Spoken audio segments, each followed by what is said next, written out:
My sons, you're now watching an extra special Premier League roundup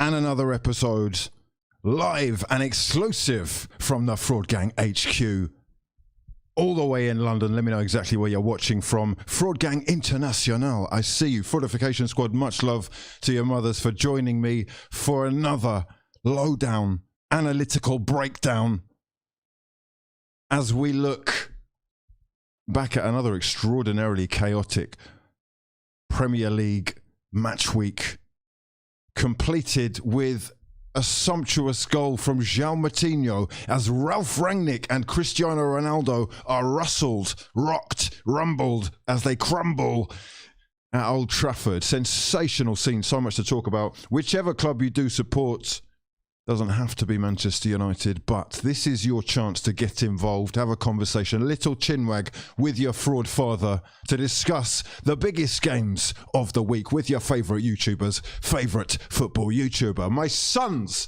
I actually see you. Points in the bag or games in hand FC. Wow, sensational scenes up and down the country. We must talk. Plenty to talk about, whether it is Chelsea's sensational 2-2 draw with Liverpool, cancelling each other out of the title race, Manchester City frauding their way to a win against Arsenal. I was going to say something else there, but I will just hold it back. We'll hold it back. Oh, hold on a second. I've ordered my mum a takeaway. I think this is it. Hold on. Hello?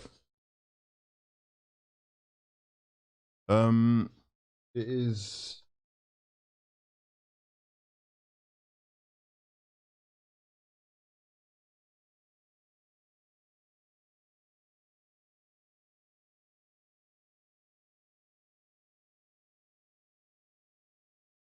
I've forgotten her house number. Hold on 1 second, sorry.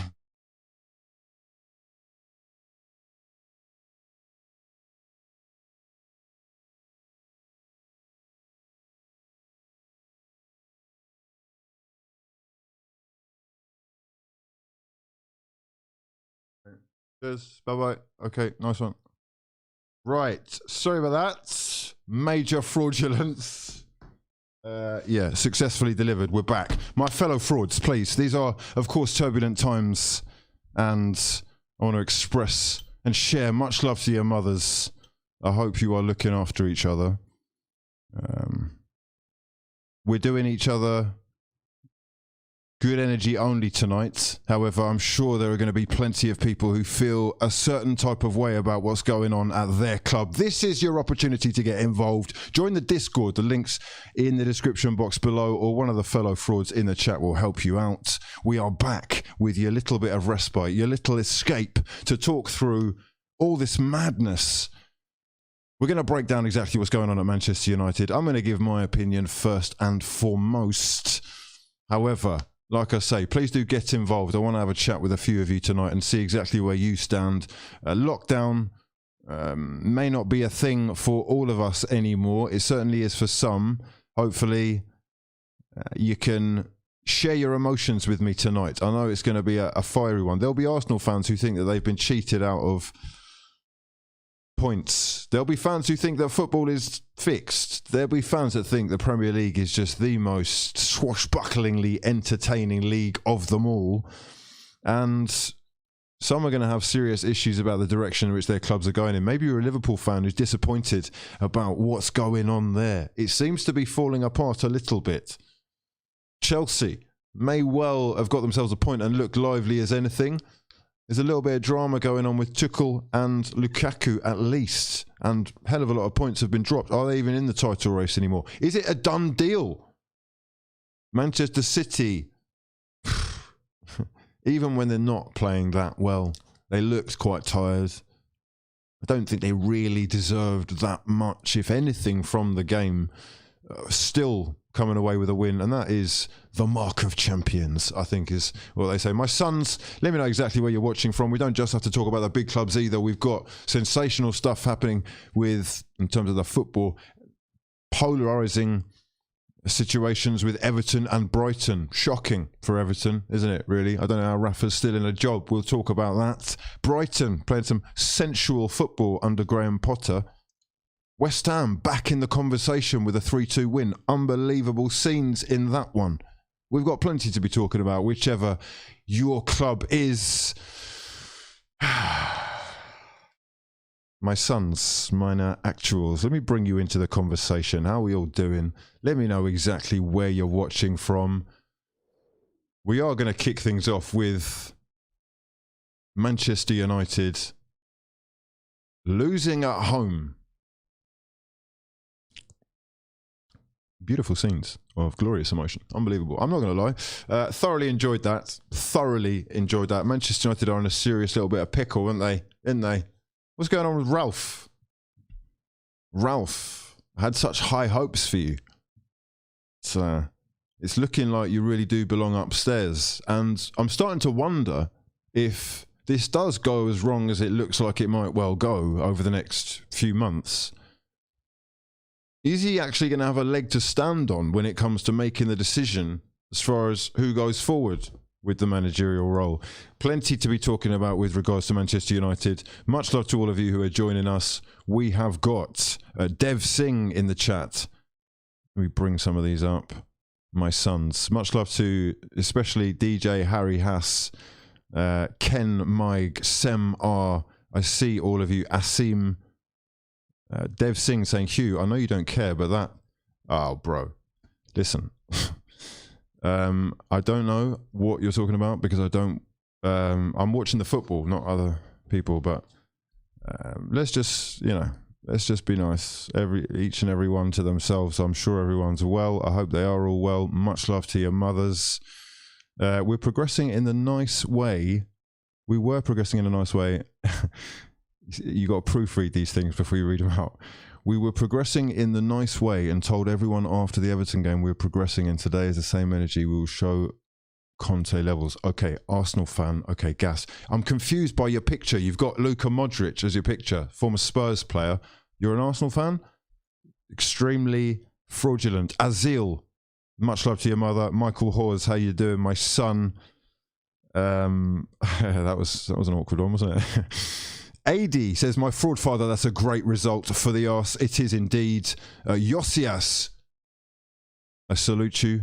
Much love to your mother for joining us, the newest member of the True Fraud Gang Members Club. Listen, I appreciate you massively, if anything, because you're helping me to get the papers every day and to help this channel grow and grow. Please do subscribe if you are new. Turn those bell notifications on so you get here early for the boot down. Yeah, we shake it, we get groovy.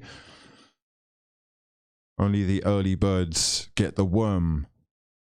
To a fraud. How you doing, mate? Long time no see. Only question left is fourth spot in the Champions League. Let's do it. Manchester United losing at home to Wolverhampton Wanderers. Bruno Lage. Listen, they talked him up. If you were a Benfica man anyway, I heard great things about what he'd done 2018-2019 season. They got off to an interesting start where statistically they looked like they were one of the most creative sides in the league, but they weren't scoring goals. I think they would have sacrificed that start for the progression that they're starting to show. And tonight they pulled out the biggest one of them all. Obviously, all the attention is going to be on why Manchester United haven't performed to the level we're expecting them to. But let's have a little bit of respect for a minute. Wolverhampton Wanderers. The project looks like a fucking squad. It looks like a cohesive unit with an idea about what they're supposed to be doing. A functioning midfield. A plan. He actually got outdone. Rangnick got outdone. Forced to change in his formation at least twice.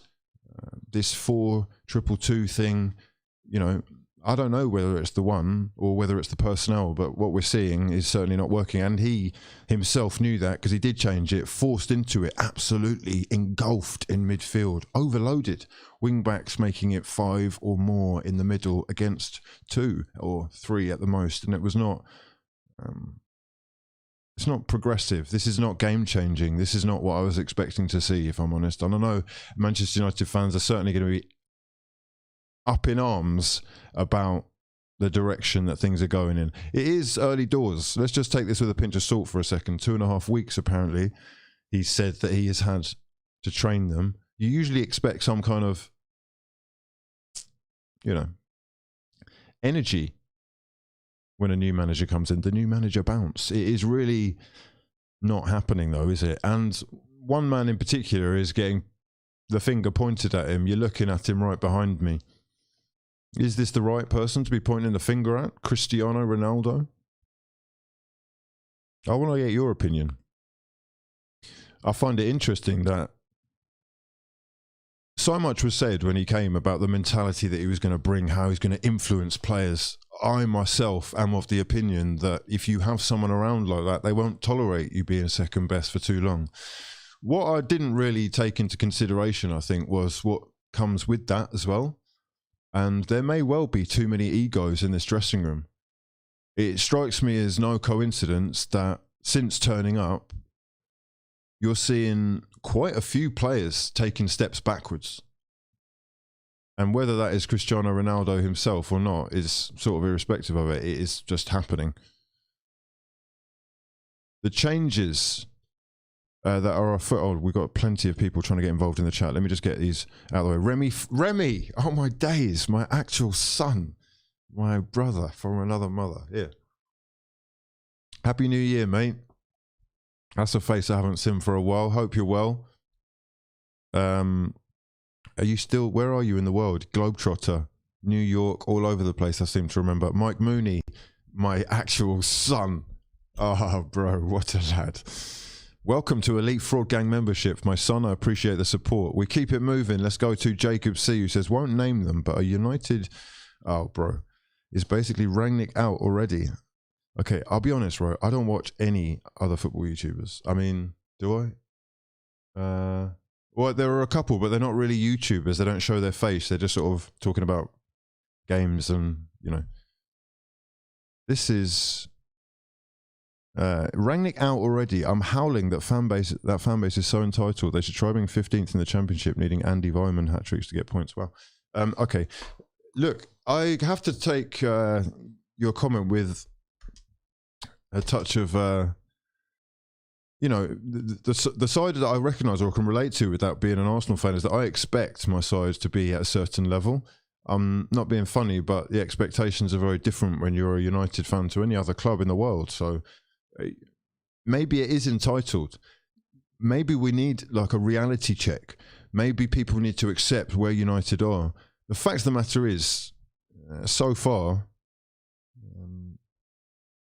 they have every right to be a little bit irritated. I just don't think anyone knows really what's going on. And again, it's the same every time. You just got to go right to the very top to see where the problem really lies, I think. But patience is probably needed here. It is very early doors. What a challenge, though. Look, Ballas Bora says, hey there, Hugh. Do you think there is any chance that Arsenal could get third ahead of Chelsea amid Lukaku and squad crises? Love from Budapest, Hungary. I didn't see exactly where you were watching from. Let me go through some of the frauds. The last one here we got is Ryan Imrie. He says, all right, Hugh, been watching you for years now, mate. Cheers. Thanks for sticking around. I'm a United fan and I'm starting to feel like you from the older vids in the USA. Oh, I see. Okay, I hear you. I hear you. YouTube is important then. You're just trying to soak up all the content you can to feel like you're still involved. Home is very far away, mate. I hear you. The next game will be special. The pitch will look like a carpet. Like a computer game. It's unbelievable. Anyway, much love for getting involved. Sometimes London, sometimes Francisco in the building. We've got Hungary, with Virginia Beach, Venezuela, incredible. Persia, watching from self-isolation. My son, I see you. Fraudnaldo, wow. I'm not even going to click that one. West Ham with Norwich too. We need to get points from the... Whoa, okay, everybody relax. Respect Wolves. Indeed, indeed. Were you not impressed by what you saw? How important is... like the impact subs of players like Adama Traore. Adama is not really your end product guy, and he's not going to have his name, you know, glorified in the goals and assists or whatever. But as far as impact goes, I can't handle him. Unbelievable acceleration. Obviously the strength. His dribbling though is just super, super complicated to deal with. He's one of the best in the world at that in particular. Factos. Anyway, listen, what's going on here? Cristiano, let's talk about Cristiano for a second. Cristiano Ronaldo. If you speak to Juve fans, I think they might tell you that squad morale may have been affected by his involvement. Is a similar thing that Juve are going through going to happen to Manchester United? I mean, really and truly, you're expecting a lot of one man to be able to pull you out of a hole like that, especially a man of his age, but maybe people were confused about the player that he is, or has become. And I guess because you're seeing it up front, up close and personal, you know, even Lionel Messi's missed pens, bro. He's missed sitters. He's missed sitters. I've seen it with my own eyes in the Camp Nou. In the first half, at least, no goals, missing sitters. I couldn't believe it. I thought, oh my God, I've paid money to come to Barcelona to watch Messi, and he's missing absolute sitters. Second half hat-trick, right? Everybody relax. Different levels, different levels. Cristiano is not that guy anymore. We're waiting for magical moments, and they really are clutch moments. I still think he is the most clutch footballer of all time. If you're American, you're definitely going to get that. Maybe if you're English, that's not going to make sense, but you know what I mean.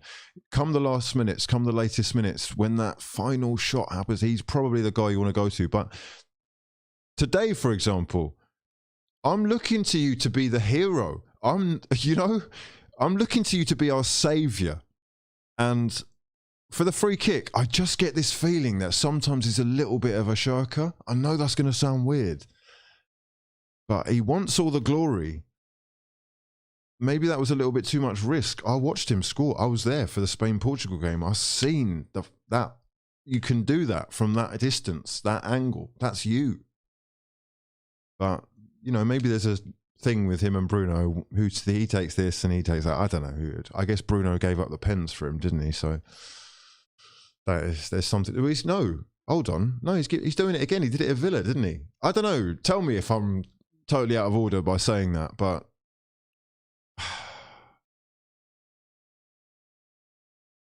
it's not working. It's that simple. Does he do the things that Rangnick is going to want? Where is this famous press, bro? Where's the press? I mean, look, Wolves, he got it wrong. He got it wrong. Is he actually tactically the one? I don't know, bro. I really don't know. Slightly worrying signs, if anything, because you're expecting the puppet master of Jurgen Klopp and Thomas Tuchel to be the absolute, he's going to have them working. Like, I'm looking at United and what's happened there, or happening there, and I'm looking at, unfortunately, what's happening at Spurs. And I watched the Watford game, and I've got to be honest, I think they extremely lucky there, actually. Some fraudulence with the officiating again. But in all honesty, there's a real energy there. There's a fight. There's a desire to do what I think he's asking them to do. Is that because of his character? Conte, I tell you what, he's... have they missed a trick there, United? Have they actually missed a trick there? They don't want anyone who's going to argue. This is the problem. We're looking straight to board level again. You go upstairs. We don't really want people to ask questions, causing problems and asking for money. It's just, we don't really want that.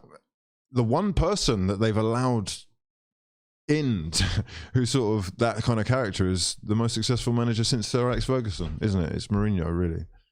And they just clearly weren't having that. They weren't up for it. So I don't know. Have they missed a trick there? Anyway, Conte strikes me as a terrifying coach, and I'm the type of person I would react well to that. I need a little bit of tough love. I need a little bit of a psycho. Otherwise, I might just, as a footballer, it's tricky. You might just step out of line a little bit. Conte, he strikes me as a whisperer. I don't know if you had teachers like this, but a good A good teacher doesn't need to shout, in my opinion. He can whisper and have incredible effect. I would do what Conte says. That's all I'm saying. Happy New Year, my guy, says Chris Davis. Happy New Year, my son. Spent Christmas led up with the Roni, doing less than Aubameyang. Wow, that's not very much at all. Much love for getting me through with the videos. Make my day every day. My son, I see you. Appreciate you. Who else we got here? We got Clark 12. He says, what if Ralph's philosophy doesn't work with this squad? Because when he takes the consulting role, he'll probably pick a manager with a similar philosophy. Okay. Yeah, I'm not having that personally. You got legs and you can run, right?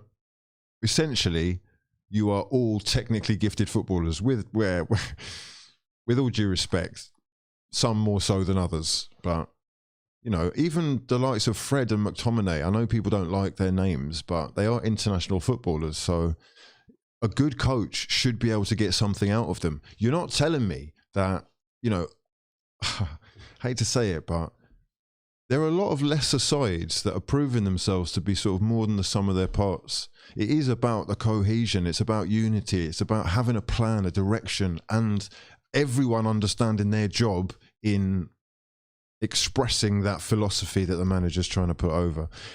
Has that had enough time to happen at Manchester United? I don't know. Would all those players want to do that for Rangnick if he's asking them to do X, Y, Z? Especially if it's strenuous. Especially if they know that at the end of the 6 months, he might not even be there. I'm not going to have to listen to you. I'm going to have to someone else's plan. I can just chill, contract done, relax.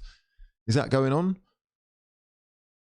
I don't get the sense that there's, you know, a dime for the cause out there. But players are going to win over him. Rangnick won't last if this carries on. I forgot Miendo. Much love. You are actually my son, the newest member of the True Fraud Gang Members Club. Dev, brother's account. Okay. Okay, gotcha. Your brother's a massive fraud, not going to lie. Matt T says, hi Hugh, not biased, as I have no horse in this race. CR7 is clutch 1 out of 8 games if you're lucky. The rest of the time is a detriment to the team with his characteristics that hinder younger players. I'm inclined to agree right now. And what I'm starting to think is he's just probably searching for those extra special moments so that he can turn up and steal the glory. I'm not a fan, for example, of other players doing 9/10 of the work, you scoring a tap in and run into the corner and doing the mad celebration like you just scored a 40-yard screamer. I'm not a fan. Go and hug the guy who assisted it, point at him, raise his hand. He's the one that created. Please. Like, I get it. Brand on brand, you know, marketing, promo. I'm the Don, but and then again, right, I also, there is a bit of me which also feels incredibly humbled by what this guy's achieved. We shouldn't actually be disrespectful at all to him, because who are you to talk? Who am I to talk to him? Honestly, it's just that it's not working, and it's an expensive not working at the detriment of not only the club, but plenty of those players individually and their progression. I don't think we were ever going to see Martial involved, if I'm honest. He's not really the one. I've been saying that for years, Dons, that really go back. However, Cavani, I mean, I would have been up for seeing him more involved. It's a great signing. He's at the end of his career anyway, and signing Ronaldo in the first place was a bit of a, you know, mockery. The whole thing was a bit of a mockery, wasn't it? Now we're seeing both of them running around on the pitch. I don't know. Does he know what he's doing? He's changed. Well, is there anything wrong with him not knowing what he's doing as well? It is early doors, right? Listen, let's move. I want to see other faces. Oh, it's just more Cristiano in pain. It was a painful night. Had the ball in the back of the net. He is also massively, I do know what you mean, 1 out of 8. He misses some real sitters. He missed an absolute sitter against Norwich, which had me thinking, he's just normal. He's just normal. But there's something beautiful about him going back to Manchester United in terms of legacy. But I tell you what, trying to turn the club into Manchester City was never going to happen overnight, lads. What you're looking at with City is a decade's worth of pouring money at not just the problem, but the solutions. They know the answers, these guys. They're the top dons. What's his name? The guy that come from Barcelona? Shiki and Pep. Listen, I don't want to be salty. I was extremely salty when I was watching the Manchester City game. I do apologise. It just happens. You got to understand, right? But there are truths to what I'm saying when I'm... It's not that I'm criticising him or the way that the plan and the structure of City has worked out, but there's evidence that these guys will do whatever it takes to win. And, you know, when you are blessed with that kind of acumen, that kind of CV, and the money, the bottomless pit of money, I hate to say it, to accurately execute each and every acquisition is very powerful in business. United are a mess in comparison, an absolute mess. It's not just about what you're seeing on the pitch. That is, mate, this has been like this for a while. And the funniest thing about it is, I'm seeing people, we'll have a look at social media. I'm seeing people who are like, oh, well, we shouldn't have, Ollie, what about Ollie? No one's got any idea what's going on. It's all been thrown together haphazardly, and it is starting to look like a few of the guys that they've signed may well have been sort of piled off on them as problems that other people didn't want to have. Let's move. We've got B Gunner, who says, Rangnick unlikely to be sacked this season. Consultancy role is a cover-up for him being manager.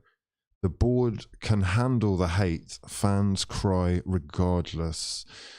Well, your board is the problem. I guess this is an Arsenal fan saying that as well. Ralf is at the wheel. I bet your WhatsApp is quiet tonight. Shall I just check it? I'll just check it.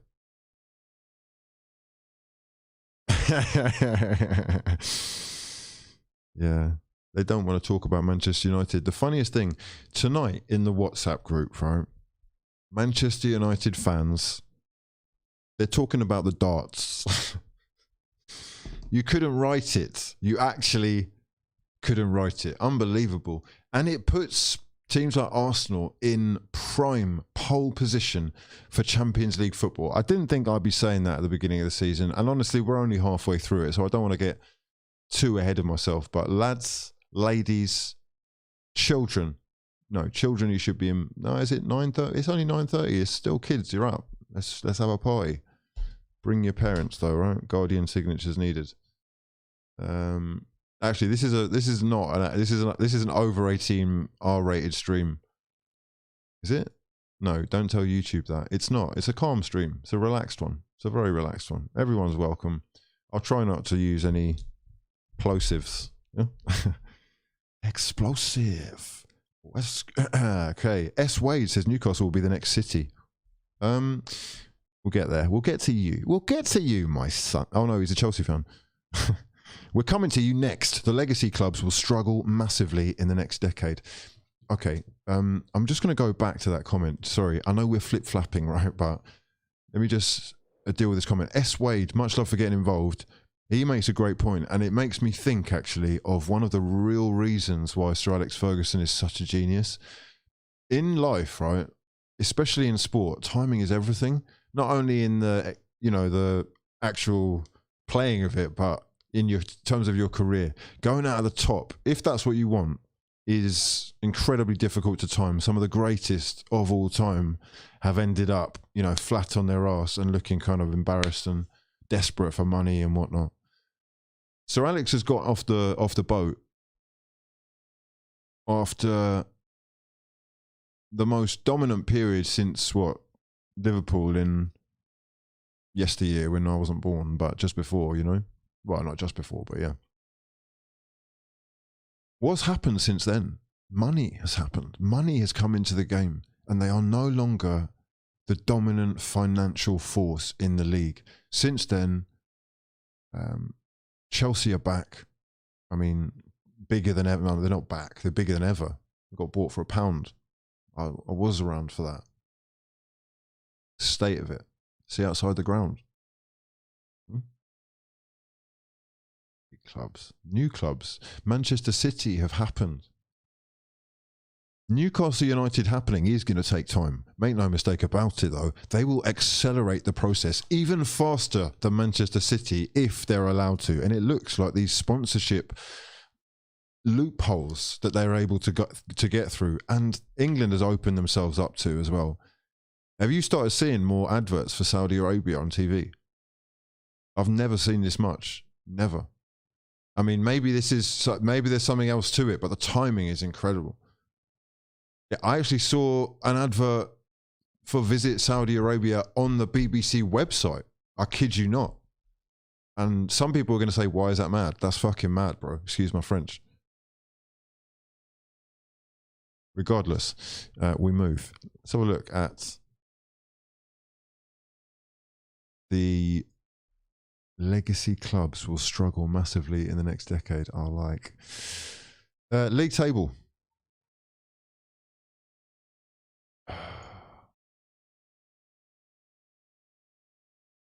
Gotcha. Okay, there's one team that have walked away with the title already. I don't want to hear any conversations about it's still open, it's a competition. It's nonsense, isn't it, really? It's a charade. It's a mirage. It's over. Chelsea have only lost 2, but drawing 7 and 4 out of their last 5. Yeah, I think it's more than that as well. Has really let them down. But what a game. What an absolute belter of a game. One of the best games I've seen this season. End-to-end stuff. It's like the NBA. It's like basketball. Incredible drive and passion from Chelsea, who used a midfield which actually had mobility, legs, energy. Kovacic is massively underrated. Massively underrated. Not always as effective, but he is so skillful, so good on the ball. And what a strike. Oh my word. We'll get to that in a second. 1 point ahead of Liverpool, though they got the game in hand. Liverpool only 7 points ahead of Arsenal. And Arsenal have lost 7. What's going on here, mate? 7. But their destiny is in their own hands, Arsenal. Arsenal are now capable of, well, if they are capable of beating Spurs, their destiny is genuinely in their own hands. Top 4 football is up to them. You don't have to rely on others. That is a beautiful position to be in. And like I said, it's not somewhere I expected Arsenal to be right now. You got to salute what's happened there, really.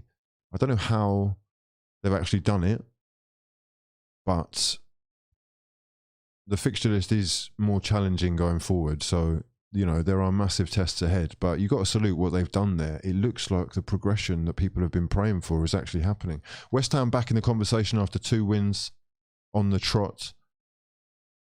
3-2 against Crystal Palace, who probably deserved the draw in my eyes. Patrick Vieira fuming at the end, wasn't he? Absolutely fuming. He had a lot to say. Who is that referee? Plenty of fraudulent refereeing decisions going on this weekend. Weekend. I don't even know where we are. New Year's Eve. Jeez, did you go in? We went.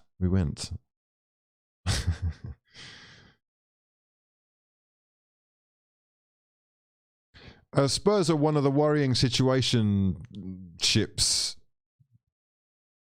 going on, aren't they? That's a big game. Bloody hell, that is a big game. Who's this we got here? Let me just switch over. Hey, Hugh. Hey, you. Do you think Arsenal are going to buy players this month? I would also say that Manchester United are frauds. Farouk, you're an absolute hero. Are Arsenal going to buy players this month? We can talk transfers if you like. Please do join me on the Discord. We'll be opening up the lines very shortly.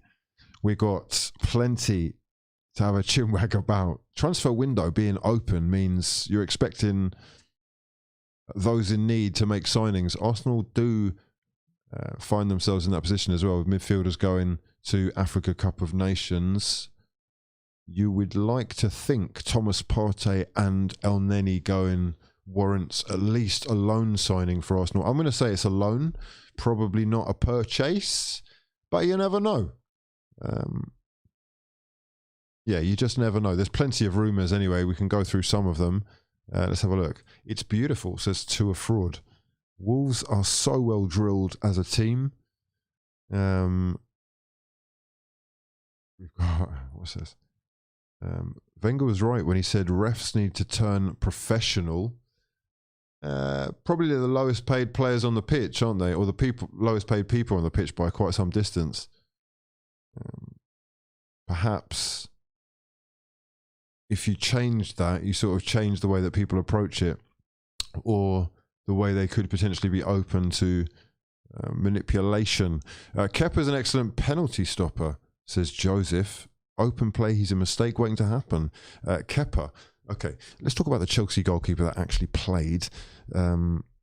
Wow. Unreal. What a game that was as well. Let me just bring up some images. Have we got any Liverpool Chelsea images? Oh, mate, what a game. Beautiful football. I have to admit, I wasn't really a fan of a lot of what I've seen from Thomas Tuchel.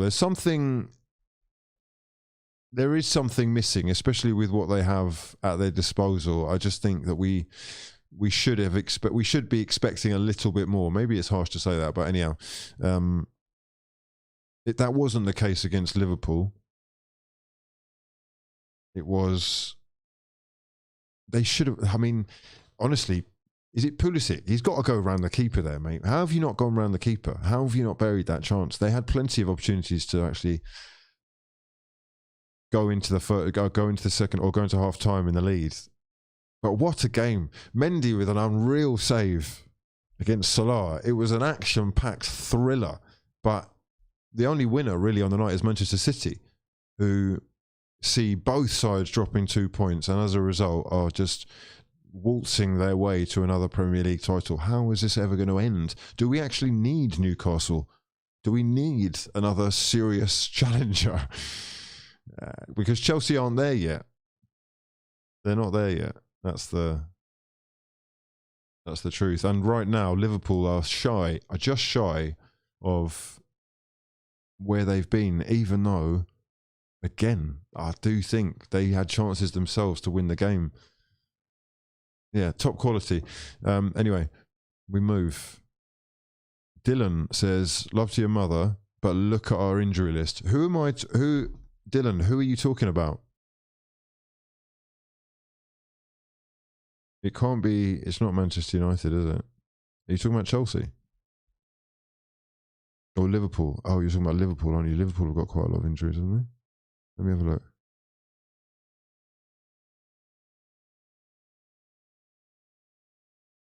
No, I'm going to need some pointers there, mate. I haven't got an injury list to hand. Who's he talking about? Mendy, best in the Prem, best in the world. Okay. That's an interesting one. Do you know what? This is why Pep is so good. I've got to say this. Unfortunately, Mendy might well be a better shot stopper. But actually, no, he is a really good keeper. He's good with his feet as well. He's more prone to clumsiness, I think, than Edison, even though Edison, look, there's three of them. There's three of them in the league who I think are absolutely elite. But you've got to be good with your feet nowadays. And what I saw against Arsenal, even though, you know, like I said, embarrassingly salty during the day, actually re-watching the game and with a calm head and knowing what's happening, just looking at stuff. City they just got the best manager, mate. That's what it is. I really do believe it. Even though Arsenal are doing everything right, oh bloody hell, oh my God. Hold on a second. Salman, bro, I'm going to read that out in 1 second. Let me just not lose my train of thought. You are an absolute hero. Much love to you. I think I've lost my train of thought. Pep is unbelievable. What did he do? Oh, yeah. Okay. If you are pressing from the front, and, you know, I'm blessed enough to have once upon a time gone to Barcelona and been coached for 2 days by an actual coach who had he's a youth team coach, but he's a Barca coach, teach you the philosophy and teach you, you know, attacking starts from the back. The defending starts from the front. The energy that you're showing in the press and the way that you move as a unit is crucial to it working. That's why Wolves are so effective. They double up. Like Wolverhampton, it's unbelievable. The packs that they hunted in, it just is embarrassing for United. But anyway, Pep, he made small adjustments, and this is the beauty of Edison for me, and why he's I think Alisson as well is unreal, but I just favour Edison. I think he's an absolute game changer, and when you couple it with what he's doing, it's going to change football entirely. You really need a goalkeeper who is a footballer now. Total football really is the only way that you can be the supreme elite creme de la creme. No one can be better than us. Everybody has to be able to play with both feet. Everybody has to be able to just play in every position. And that means that, well, with Arsenal in particular, when they were pressing, he just creates an extra man. So instead of them, like they have the option with Aki as well of like Tomiyasu playing a sort of centre-back role. But with Edison, he's such a footballer that he can slot in and become another centre-back as well. Or, you know, play that role, play that position, and make it so much more difficult for a team that are trying to press to get anywhere near the ball. His passing range is just fucking unreal. He'd be a really good midfielder. So, yeah, despite the fact that he is also prone to a little bit of clumsiness, I do have him slightly separate, if only because of how much Pep is changing football using him. I'm not sure exactly the same can be said of Tuchel and Mendy, although he is still seriously impressive. What a save. It's one for the cameras, and it wasn't as in the corner as it initially looked, but that curler from Salah from like 35 yards, that's just football at its best. Everyone's just flying around, doing their thing. It's awesome. Salman, let me get to you. I'm back, puppy. So, Fraud Pop, wow, incredible. Where do you stand on the murmurs of Wiltshire or Ramsey joining in as replacement for our AFCON midfield departures? As usual, loving the recent consistency with the content. Enjoy some walk on me, my actual son. I see you. Wiltshire or Ramsey? What is it about Arsenal returning and fucking trying it out with their exes? Bro. I get it. I mean, I love both of those guys. Wiltshire, one of my favourite players, man. He was my favourite player at Arsenal for a while. Left-footed, low centre of gravity. You know, there was a time as well when I thought he was totally disrespected. He had like 6 out of 7 man of the match performances for England and then didn't go to the World Cup. I mean, he has been seriously unlucky with injuries. I just think, you know, what's in the past should sometimes maybe be moved on from. Maybe we should be looking forward to the future, more potential. I'm not as keen necessarily on plugging holes, as it were. Papering over cracks, is that a little bit disrespectful? Ramsey, again, is a little bit injury prone. Have we just missed these guys' prime years as well? What's going on there? I don't know, man. I don't know. I'm not a massive fan, if I'm honest. It is, though, you know, it warms the cockles to see Jack Wilshere training at Arsenal. That is Arsenal that I know and love. I think the door should be open to every ex-player except a couple. Yeah? You know who is not getting in, right? Avi Troops says, no way Arsenal will beat Spurs at home. Spurs have the best home form in the league. And if we buy Troy, yeah, that's only because we've just, hold on, listen, you're getting gassed because we've just lost to City in slightly unfortunate circumstances, which we will come to, Avi, you little troops. Avi Troops, or Avit Roops. I don't know which one, but Avit Roops, Avit Troop. If we buy Torreira, Arsenal will fear our attack. Oh, you're a Spurs fan. Gassed up Spurs guys. Never seen a club winning this many games in a row. It's unreal. Conte breaking records. No other Spurs manager in the history of the club apparently going unbeaten in their opening, is it 8 games? Let me just bring up a picture of this Don. You know, you can't actually see his face there. I mean, I'm slightly in the way. Shall I move myself out of the way? Let me just... pop myself over there so we've got a little bit of context. There we go. Okay. Antonio Conte. Okay. I mean, the fakest hairstyle or hairdo you're ever going to see in your life. I mean, what is going on here? I mean, the work he's had done there is magical, with all due respect. Money really does talk and walk. It's unbelievable. It's beautiful. Well done. You'd love to see it. He's very successful, driven, clearly motivated beyond belief, and he has been involved in some controversy. I don't know if you remember that Jose Mourinho interview. One thing you will never see with me. Yeah, you already know where we're going with that. He is, however, having real immediate impact, isn't he? He's someone that seems to command the respect that you think a manager should. And in a day and age when kids are just running riot on TikTok all naked and that, these are the type of managers that are going to get stuff done. I do think, unfortunately, a lot of the big clubs could have pulled the trigger. Spurs doing it, to me at least, is painful because I can't see him. Actually, do you know what? Let me just think about that for a second.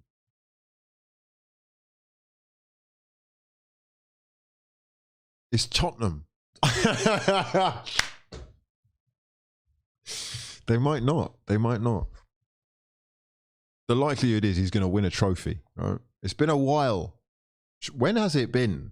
Seriously, no exaggeration. Is it 2008?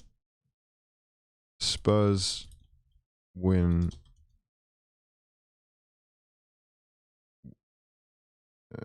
Oh, here we go. So they've got a website. There we go. Beautiful.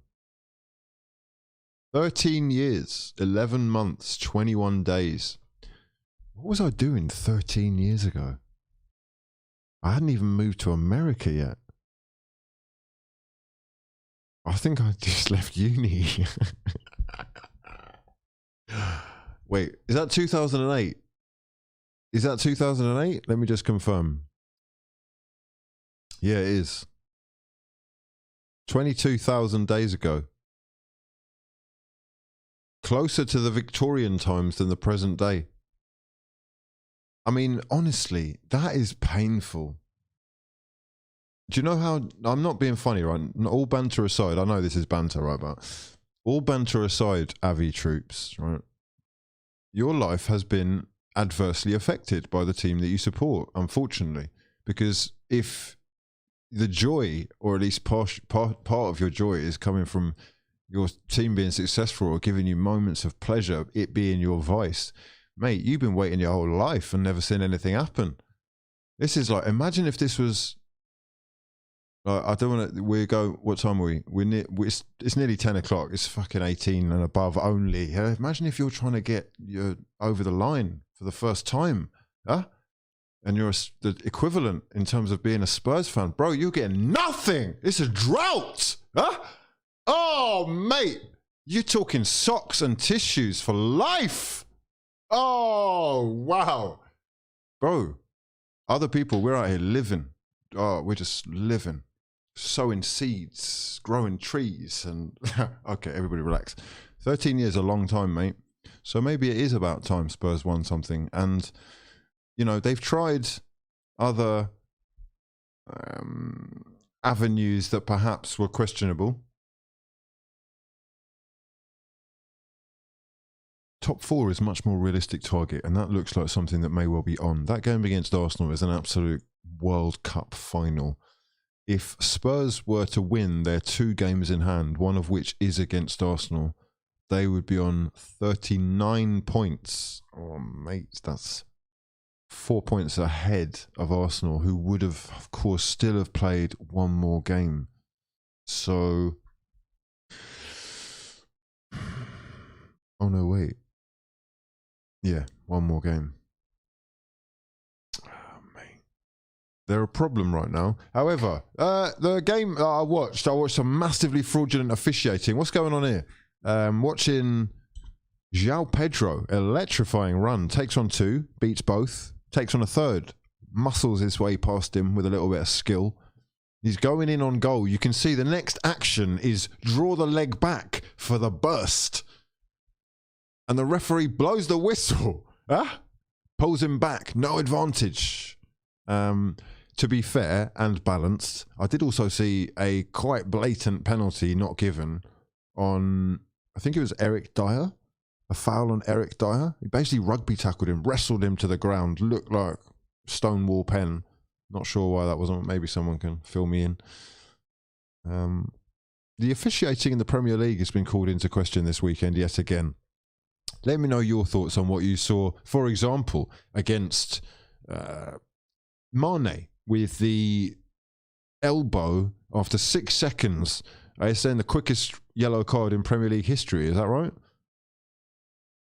And he has got previous history of this sort of massively raised elbow. Is it necessary? Is it overtly forceful? Is it a bloody red card? That's a blatant elbow to the head, mate. Yeah, you know what you're doing. You've done it plenty of times. I saw it on Kieran Tierney. Stonewall. Yeah. Someone put me right if you think otherwise. Mojis says, or Mojis, I'm not sure which one, says, Ederson is a new age goalkeeper. He's designed for the way City play. You can see that beginning with Ramsdale. Respect to you, fraudfather. My son, I see you. We've all been pretty impressed with Ramsdale. Are we getting slightly gassed there? I am going to have to stop you there for 1 second because we do, of course, have transfer activity to be talking about, or rumours at the very least. And there is a rumour that has just flashed up on my screen, which I would like to address. We're going to get some thoughts on this lad who is making the news. We're going to talk about that very briefly. I just want to get that there so I remember. Ederson, new age goalkeeper, designed for the way that City play, and the way that they play is transferable, transportable, transmissible. No, we're talking fucking Rona activities. I got Rona in the head. Transmissible. Interchangeable. It was actually brilliant watching it back because when you know what happens, it's like you can appreciate what's going on a little bit more. You're not as caught up in the moment, and they're ahead of the game, basically. They are ahead of the game. Even in problematic situations, they're more often than not, they have another answer. It's really frustrating, especially because there's no way back for the league now. It's the top 4 race, basically. Securing Champions League football is the new title, as sad as it sounds. Okay. Mane's done more elbows than The Rock. Mane is smart. He went for that in the first minute because he knew the reference. I mean, you could say that, but he's doing it in all sorts of minutes as well. He is quite smart. It is quite smart. I mean, I'm not a massive fan of it. Harry Kane's thing that he does by posturing in front of the defender, waiting for the guy to make his jump for the header is also really dangerous. It's smart, but it's dangerous, and I'm not a massive fan of it. The eye test is so important. Aaron really does show quality, real quality. Alan talking up Aaron. I'm presuming he's talking about Aaron Ramsdale. He has been one of the best signings of the season, hasn't he? Really, he's definitely good for communication. He looks like a leader. He looks like he's fully on board with the project. He's kept Arsenal in plenty of games, and his distribution's on another level. All sorts of passing range. Really impressive keeper. Right, let me just scroll up a little bit and see if I've missed anyone. Woolwich haven't finished above us in 5 years. Oh, God. Fancy seeing you here. Fancy seeing you here. Yeah. I mean, that's great, isn't it? It's a bit like Manchester United finishing second last year, though, isn't it? It's a bit of a false horizon top spur. It's the history of Tottenham. Why are they considered a Big Six club?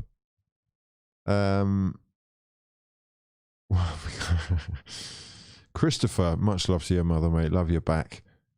Spurs have Levy. That is the reality. It is probably upstairs that stops most clubs going forward. Showdown at noon settings, unbelievable. The stakes are high. If Tottenham win another trophy, I guess we have to play. I guess there's rain down in Africa. Is that a saying?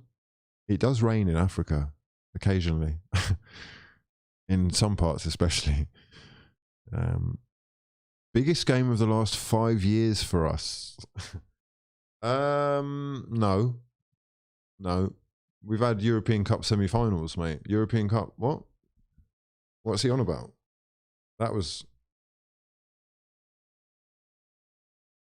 Nah, the biggest game in the last 5 years was Arsenal against Villarreal, mate. That's the biggest game in the last 5 years. Or last few years, anyway. Bottled it. Fucking Unai Emery. Ah, God. I don't want to think about backwards. I like to think forwards. The past is irrelevant. We have no control over anything but the present moment. Think about now. How are you doing? I'm great. How are you? Love it. Beautiful. Arsenal fans complaining about refs. Here we go again. No. I've just given you Manchester City. I've just given credit. I've just said Pep's top dog. I've just said it's with Shiki or whatever it's Shishi. It's unstoppable unless there's another who can, execute at that level of top quality acquisition on a consistent basis with top investment. Yeah. This is serious big buck talk, mate. It's not for the kids. The kids are outside. Top 4 only. Who's a top 4 fucking fan in here? Top 4 exclusives. Huh? 14 years in 9 days. Wow. Wow. So basically, if you're 18 years old, well, you don't know anything about football then. The history... Like, if you're a Spurs fan, you haven't actually experienced what, even in the last 13, most other fans have. How many other clubs in the Premier League have won trophies? That's a good little quiz question. Since Spurs have. Who can tell me that? First to tell me that, we'll get... Okay, here we go. Avi Troops is back. He's got bars. He's back. It will take Arsenal 3 to 7 minutes to chant about Spurs in your home games. How are you guys... He's not wrong. He's not wrong. How are you guys so obsessed with us, yet we aren't winning anything? Well, little history lesson for you, yeah? Little history lesson. Mid-table club, huh? No. Arsenal are, by definition, right now, a top 4. No, we're not actually, are we? We're in the top 4, mate. We're on about mid-table. Oh, I can't wait for that game. Come back to me after that game, please, bro. Come back to me after that game. Let's talk. Let's actually talk. Tottenham's last league championship was closer to Queen Victoria's death than today. Wow. By about 120 days. Listen, I'm not going to even pretend that I'm a fan of Arsenal fans singing about Spurs when we're not playing Spurs. I do think it's a little bit like, what are we doing? But, that's what we do. So there is history there, mate. It does go way back. Before your time. Yeah. And let's not pretend that you're not incredibly insecure about all the joy that Arsenal fans have experienced in their lives. You came so close, didn't you, to sort of outdoing Arsenal in one way. But even that would have been a pathetic little stretch, wouldn't it? I mean, I don't actually know why you're messaging me, bro, when I'm showing you it's been 14 years. That beard is a bit Billy Goaty, right? You're young. You're new to this beard life, bro. I can see it. That means you're an early stage in your development, my son, right? That means you're probably in your 20s. Oh, young 20s. That means by process of elimination, you haven't seen Spurs win anything since you knew what football was. Yeah, factos. Okay, so everybody relax. 14 years in the mud. Let's hope for your sake that Antonio Conte can be the difference maker. Much love for getting involved though, bro. I love you. Yeah? I love that you can experience that pain and carry on through it. That is a real fan. That is, I salute you. Most might question what they were doing with their lives. Chris P says, I'll complain about the refs if you want. Costs me nothing. Just like Petit. It's Chris P. Oh, Chris P of the Petit fame. By the way, Fraud Father, the Universe, loads of super chats. Okay, right. We're going to go through a list of super chats, right? We've got a whole bunch. I'm going to read through some names first things first. Bowen Knight says, Game in Hand FC 0, Wolverhampton Wanderers 1, raising a coffee to United losing with Cristiano as captain. Chris Byrne says, please talk about how awful my club Everton are. Mate, I actually feel for you. I'm going to go through each and every one of the supers. Don't worry yourselves, lads, okay? I've got a long list in front of me. Everton, in the mud. Struggling to pick up any points whatsoever. When was your last win? Oh my God, it was against Arsenal. You fucking clowns! Oh, Arsenal must be Everton's only win in like 4 months. I'm not even joking. Oh my God. Arsenal are Everton's only win since the 25th of September. That is so Arsenal. Giving out careers. Losing to West Ham, losing to Watford, losing to Wolves, drawing to Spurs, losing to City, losing to Brentford, losing to Liverpool, beats Arsenal, losing to Palace, losing to Brighton. It's Rafa. He needs January. January's here. What are we waiting for? Farhad, mate, get on the blower. We need money now. Yeah, splash the cash. Get rid of whoever you need to, because this isn't working. And honestly, they've spent so much money that, mate, that's got to be depressing as well. Like, Arsenal fans would have told you, bro. We told you. 40 mil. Huh? That's one of the greatest achievements of Arsenal Football Club in Arsenal Football Club history. If that is the actual price for you know who, I'm sorry, with all due respect, my son, I love you too, but that's a great deal. Sensational business. And just another example of maybe a little bit of, I mean, do you actually watch football? Because that wouldn't have been the solution. I'm telling you. I like little bits of what they've got, Everton. There was a period of time, do you remember when James, Doucouré, Allen, Digne, Richarlison, Calvert-Lewin, that looks like we're going somewhere. What's happened here? We've had Calvert-Lewin out for God knows how long, but now he's back and missing pens. Okay, we're going to go easy. Brighton are good. Brighton are good. With all due respect, Potter, I like the way that he does things. They play sexy football. They had Chelsea with their backs up against the wall. I'm sure second half they had, and this is the thing about Tuchel, he sort of shrivels up like a testicle on a cold winter's day, mate. He really does. He's not really actually, not against Liverpool, I hold my hands up against that, but against Brighton, once he got the goal, he's just shriveling up. I don't want to see that. I'm into big swinging, yeah? Big swingers. Pause. Let's move. Aid McKee. Much love to your mother for getting involved. You're an absolute hero. Dev Singh, Remy, Mike, Mihailo Milutinovic, my actual son. Much love for getting involved. He says, I'm losing faith in the Premier League's interpretation of fouls. I feel as though soon the rules will be changed to accommodate diving little midgets. Someone sounds slightly salty. I hear you. I see you. I feel and know you. No. I'm not going to lie, I was so irritated by what I saw, but I tell you what, you already know, if you're new to the channel, this is the home of hard-hitting home truths, and I'm not stupid enough or biased enough to not be able to see that Granit Xhaka really did play into his hands and left the referee with no choice, in my eyes anyway. You can argue whether he's going down before the shirt pull, but as soon as I see, as a referee, a shirt pull and then someone going down, I just have to give the pen, really. Unfortunately, if it's a moment we're looking at, it could be a corner kick and you get 18 people pulling each other's shirts. You can't give pens for all that. But in these individual moments where someone on the ball is getting fouled or going down, don't be pulling shirts. don't be putting your leg out like that, because your legs have the agility of an oak tree, right?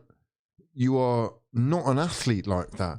Definitely not like these little smurfs who can turn like they're fucking teacup party dons. It's not happening. He is a liability at times, and honestly, I know he brings fantastic stuff to the side, and I don't care what anyone says, he does.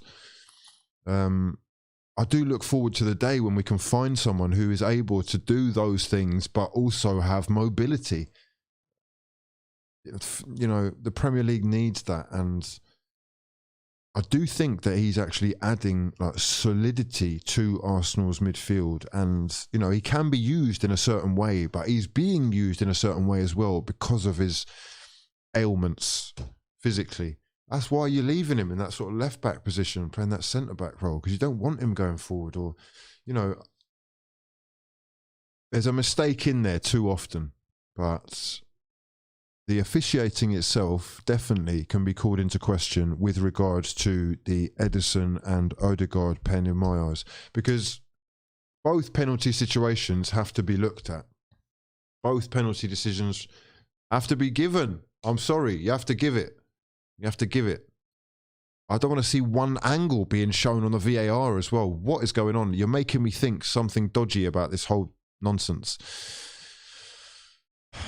Anyway, I'll move on to the next one. Start waffling about the refs. Rizok says, eating wok food, fully knowing we play the best wok football. Arteta, does he deserve credit now?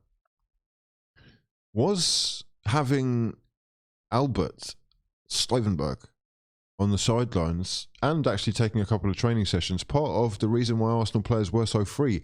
Is that doing Arteta a disservice? Has he actually got these guys functioning fully?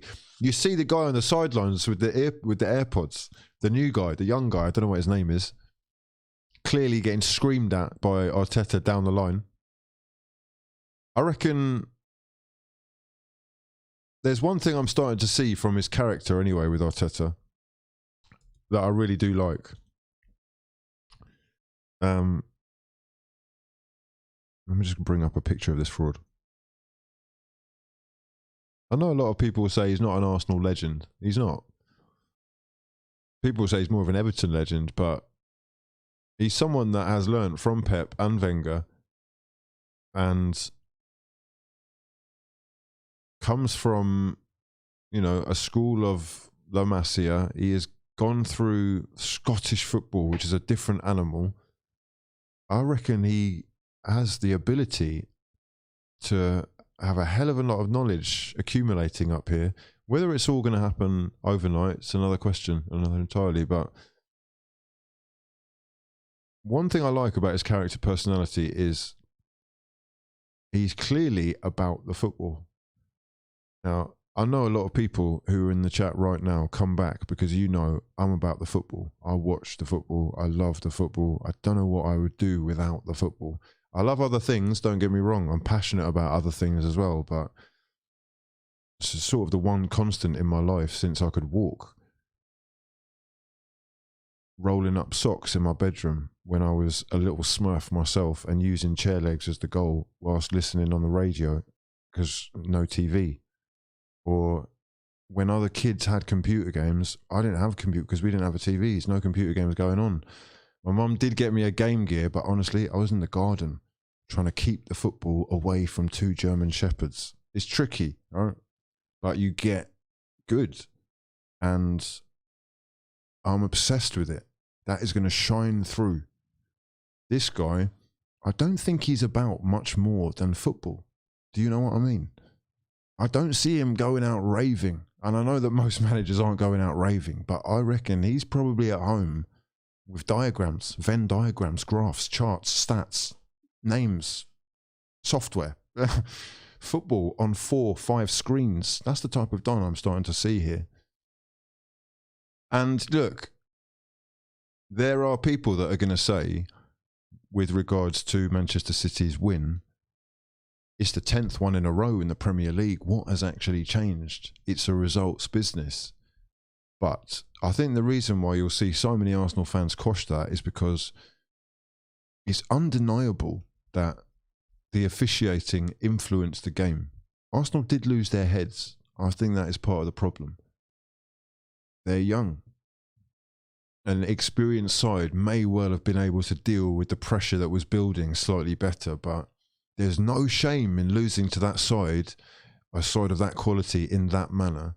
And you've got to give credit really where it's due, because Arsenal, I mean, being in the conversation itself is progress. We'll move the conversation on to the next one.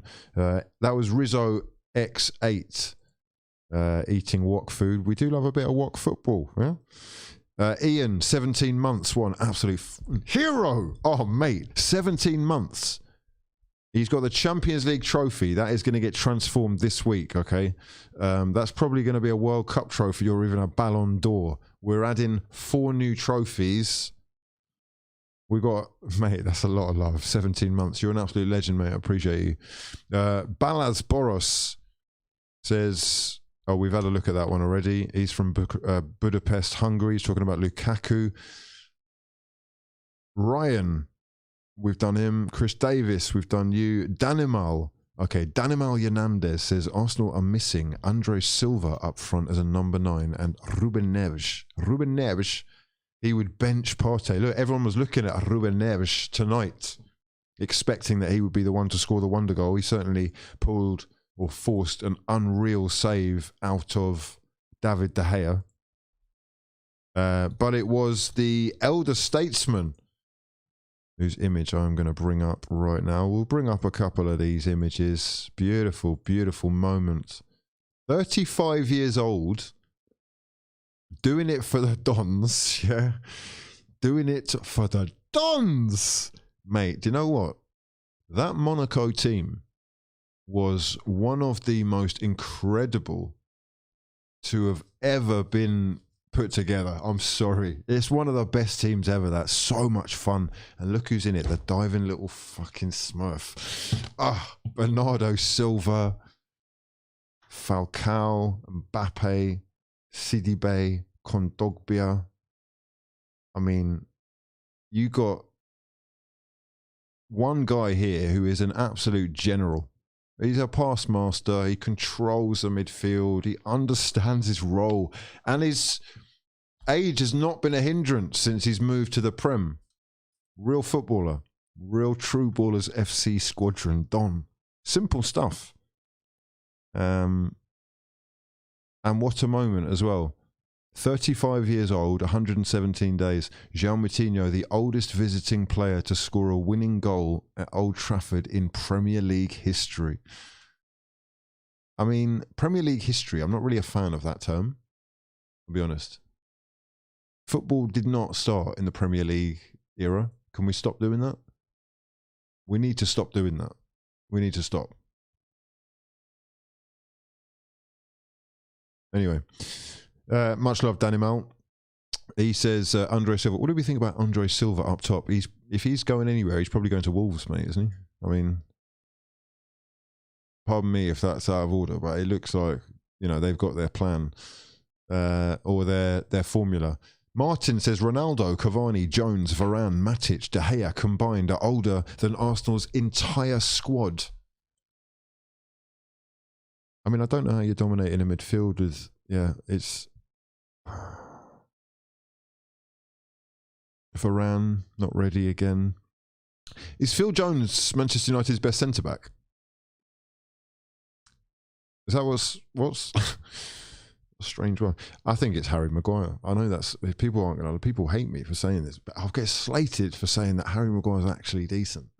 But in terms of his passing ability and carrying the ball forward, I think he is a great header of the ball, wins in the air, you know, we're digging a hole there. I know, for a lot of people, but Phil Jones might be United's best centre-back, lads.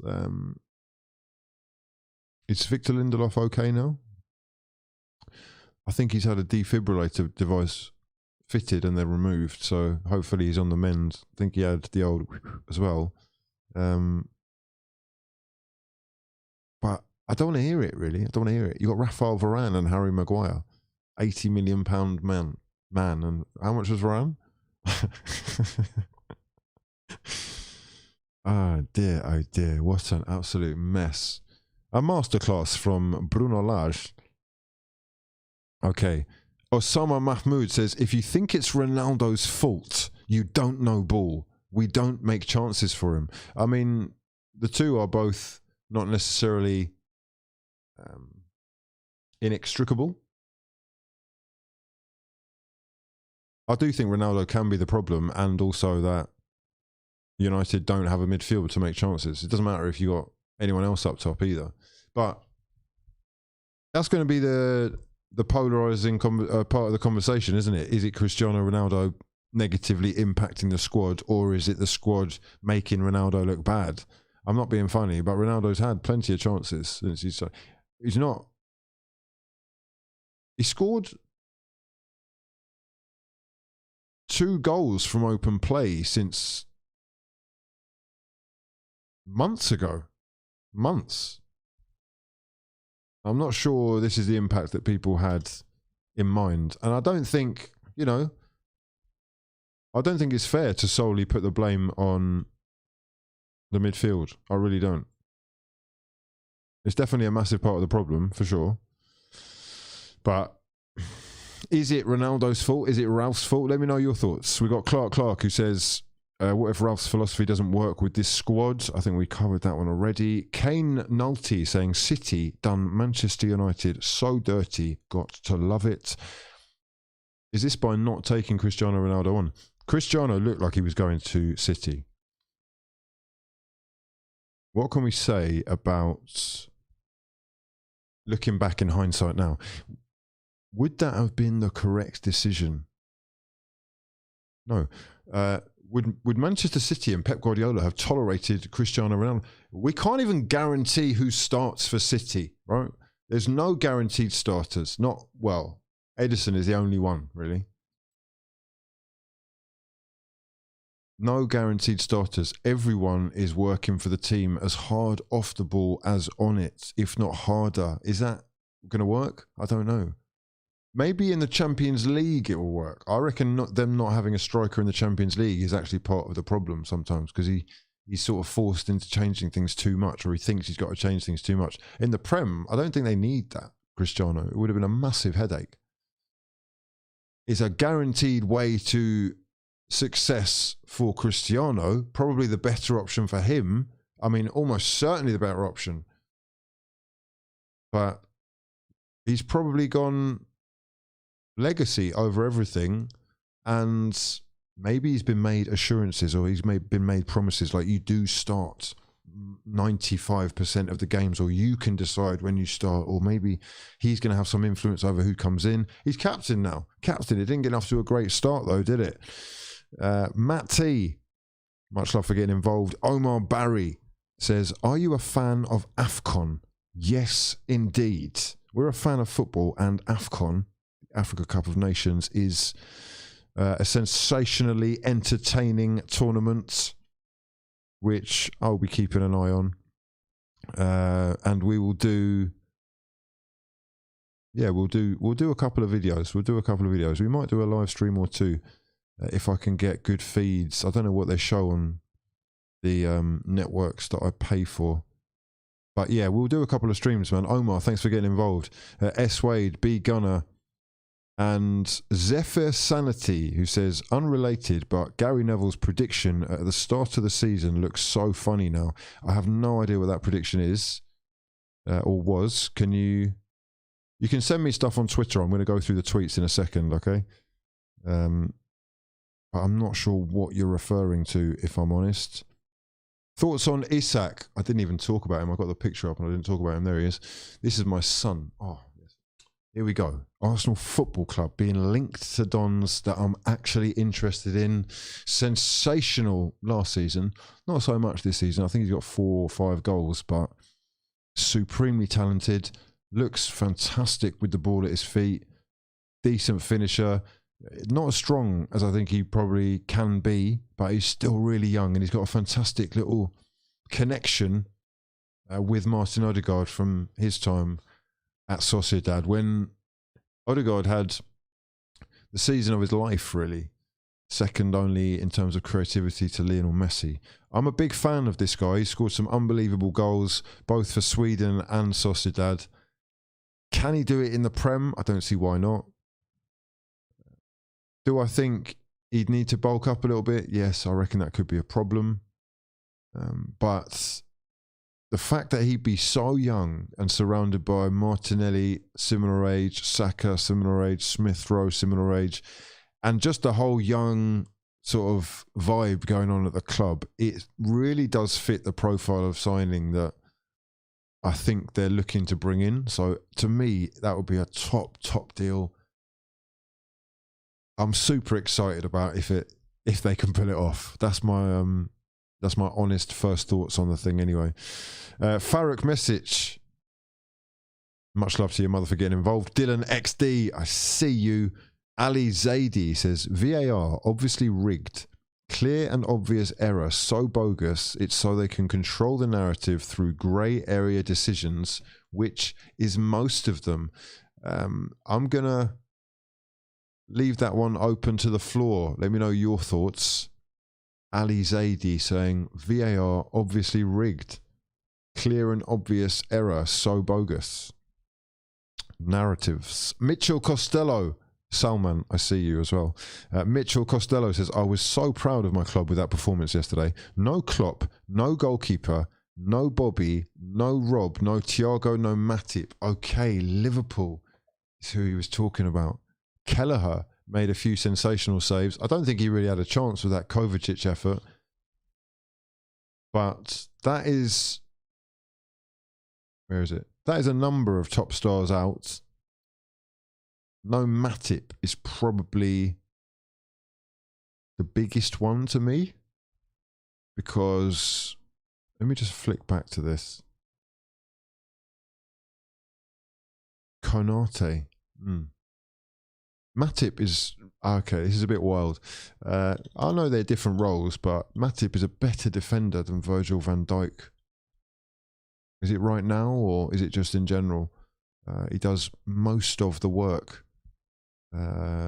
Past master Van Dijk, incredible in the air. He is a leader with a real presence, but I see a lot of the dirty work getting done by Matip. So that is a huge miss, yeah. Konate is great. I don't know whether he's the finished article just yet. Haven't seen enough of him, if I'm honest. I love the fact that James Milner is running around at the age of 54. Just, is he the most unbelievable player in Premier League history? 554 Premier League games for James Milner. 2002 he started in the Prem. 20 years ago. Fuck. And he looks every day as fit, doesn't he? Never seen, I mean, just marvellous. Nutritional expertise must be like out of this world when you're a top level athlete.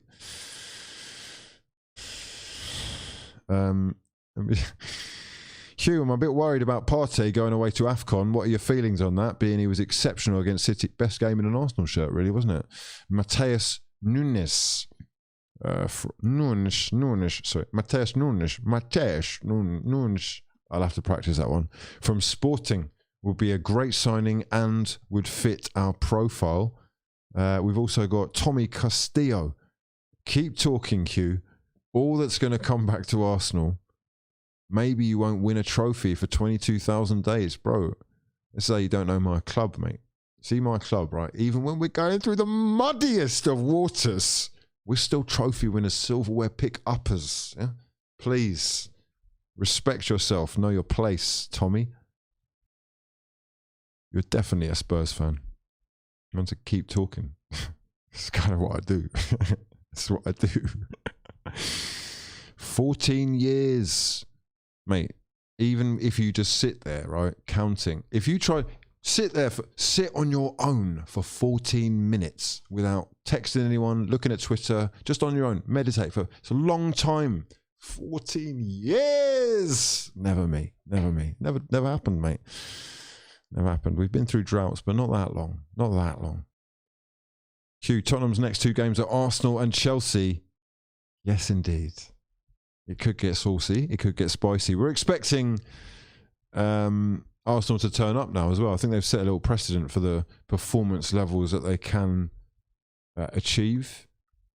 Should fans be expecting the level of performance that we saw against Manchester City against Tottenham? I don't see why not. Missing Partey is going to be huge, though. Maybe that is a reason for them to dip into the window. Much love to everyone who's in the stream, by the way. Please do smash the hell out of the like button. Much appreciated if you have done that already. Subscribe to the channel if you're new as well, and turn those bell notifications on so you never miss an upload. Azil saying Isak only 4 goals in 16 games this season. Indeed. Zeus saying Bruno Guimaraes is all we need. I'm not going to pretend that I can pronounce his name properly, but he does seem to be a lot of people's choice, as it were.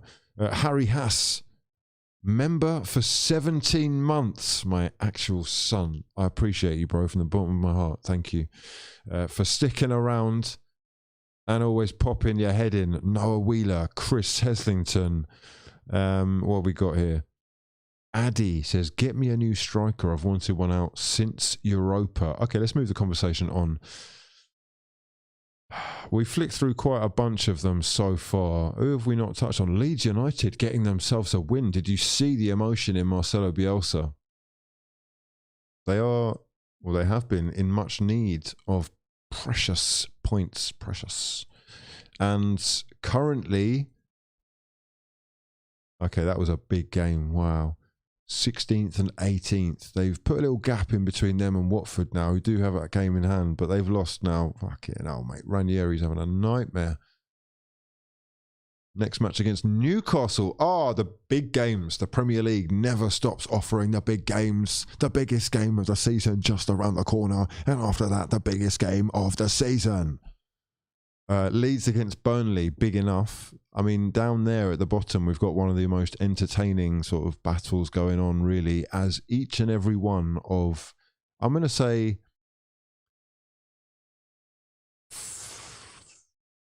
15th and downwards, you're playing with fire.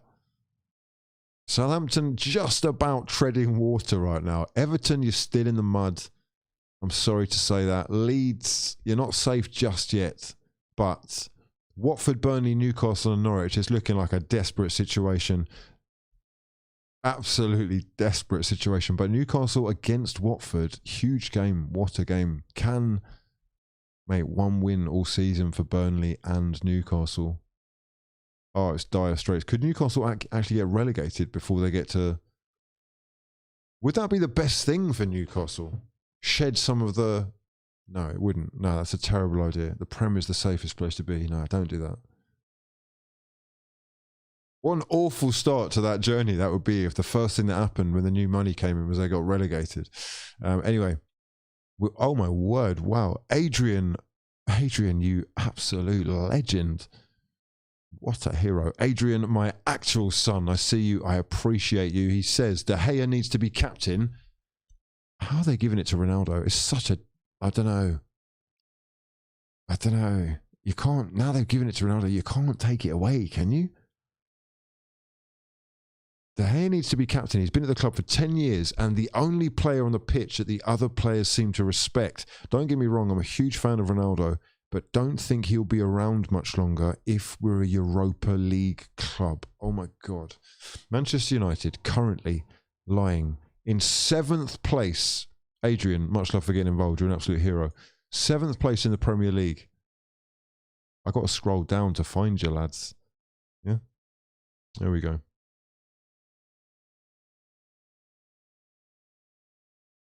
Next game against Aston Villa, away from home. Villa have lost 2 on the bounce now. Is Steven Gerrard... He is back. He was back yesterday, wasn't he? Villa against United. I'll tell you what. Do you know the feeling that I'm getting with Manchester United right now? I haven't really been vocalising this, right? Because it's a bit cheeky, but there was a period where I was watching Arsenal, up until quite recently, where I genuinely dreaded waking up on a match day. I can't explain it, lads. It's a gutting feeling at the bottom of your stomach where you just don't have any confidence that they're going to get anything from any game. And I mean, you could be playing #United, with all due respect, Spence. We may lose, right? We're likely to mess this up. That's the feeling that I'm getting with United right now. Norwich outplayed them. They deserve to win. I'm sorry. Yes, Cristiano's missed in a couple of sitters, open goal sitters, but Norwich deserve to win. They played the better football. Huh? They're not inspiring me or filling me with any confidence right now. And could that be a perfect opportunity for Aston Villa to return to form? Cheeky. Adrian. Is De Gea a Manchester United legend? Yeah, he is. He's won the Prem.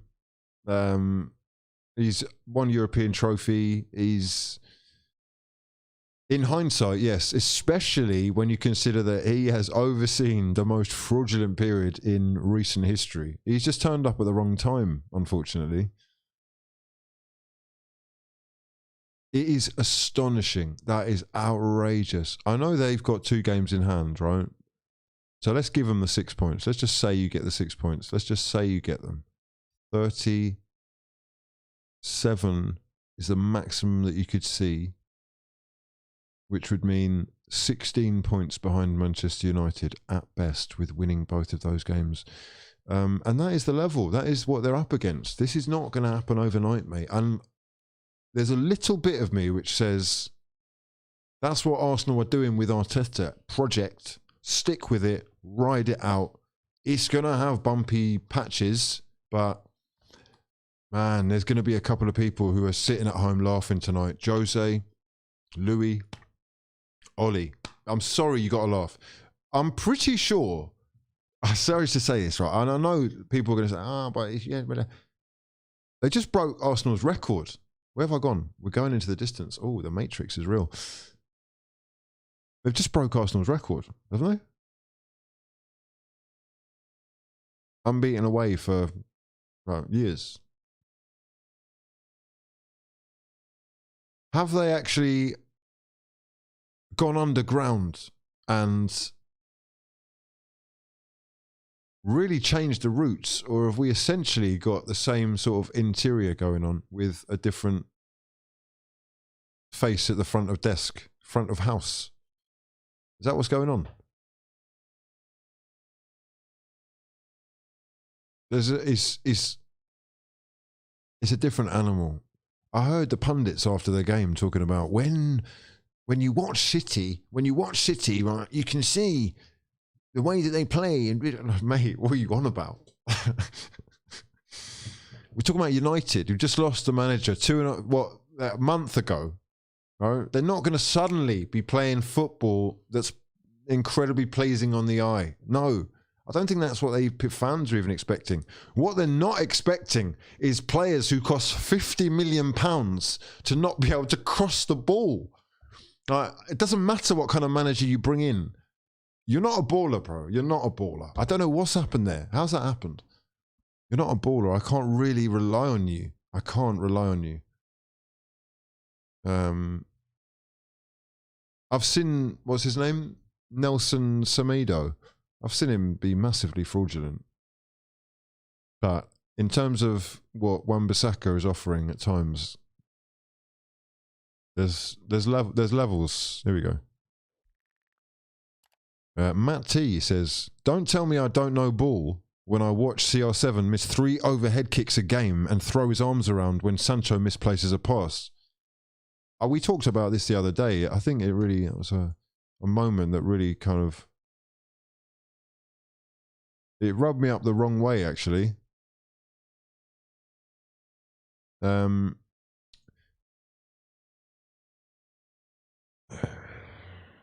know, I sometimes go mad on this channel because I go mad in life. That's just me, right? But I also, in hindsight, think about my behaviour because I know there's young people watching me. So you would like to think, anyway, that your leader, your role model, understands that and how influential he is, how much he is going to affect or potentially damage the confidence of, it's about teamwork, isn't it? 2022, if the last 2 years or 3 years have taught us anything, it's about we've got to work together, lads, even when things aren't going right. You flipping out and throwing your arms in the air, acting like a child, and doing the worst, most unforgivable thing for me. Be a twat to your teammates. Be an absolute knobhead to everyone, including officials. He's doing LeBron. Basketball fans will know what I'm talking about. He's doing LeBron. Oh, mate, give it a rest. But the worst thing of all, at the end of the game, when you've lost, you've actually let yourselves, us, and everyone around you down, or at least you are part of a team that's done that. The first thing I'm seeing, you're marching off down the touchline. Straight past two kids, desperate just for anything, bro, anything. Just a little, all it is an arm out, a little fist, little bump. Bro, take your shirt off, take your armband off, something. Give him a boot. That winds me up a little bit, because maybe I shouldn't expect that of anybody, but as captain, I kind of do. I expect you to lead by example, or at least to show other people how it should be done, and that's not it. Never mind what you were doing on the pitch. I've told you this already tonight. I get the feeling like he's a little bit of a shirker at times, but he definitely wants all the glory. I just find it interesting how there are moments that he's not necessarily up for. Anyway, Lucas Torreira.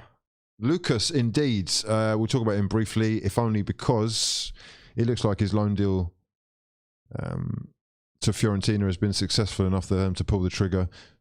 A 12 to 15 million euro deal. I'm sure that will be announced. I don't know if it has been announced. I haven't kept up with Fiorentina today. However, that was being talked about this morning. If you were here for Paper Talk, you would have seen that. Mine actual sons. Arteta could leave for Barca just like Wenger could have for Real Madrid. Okay.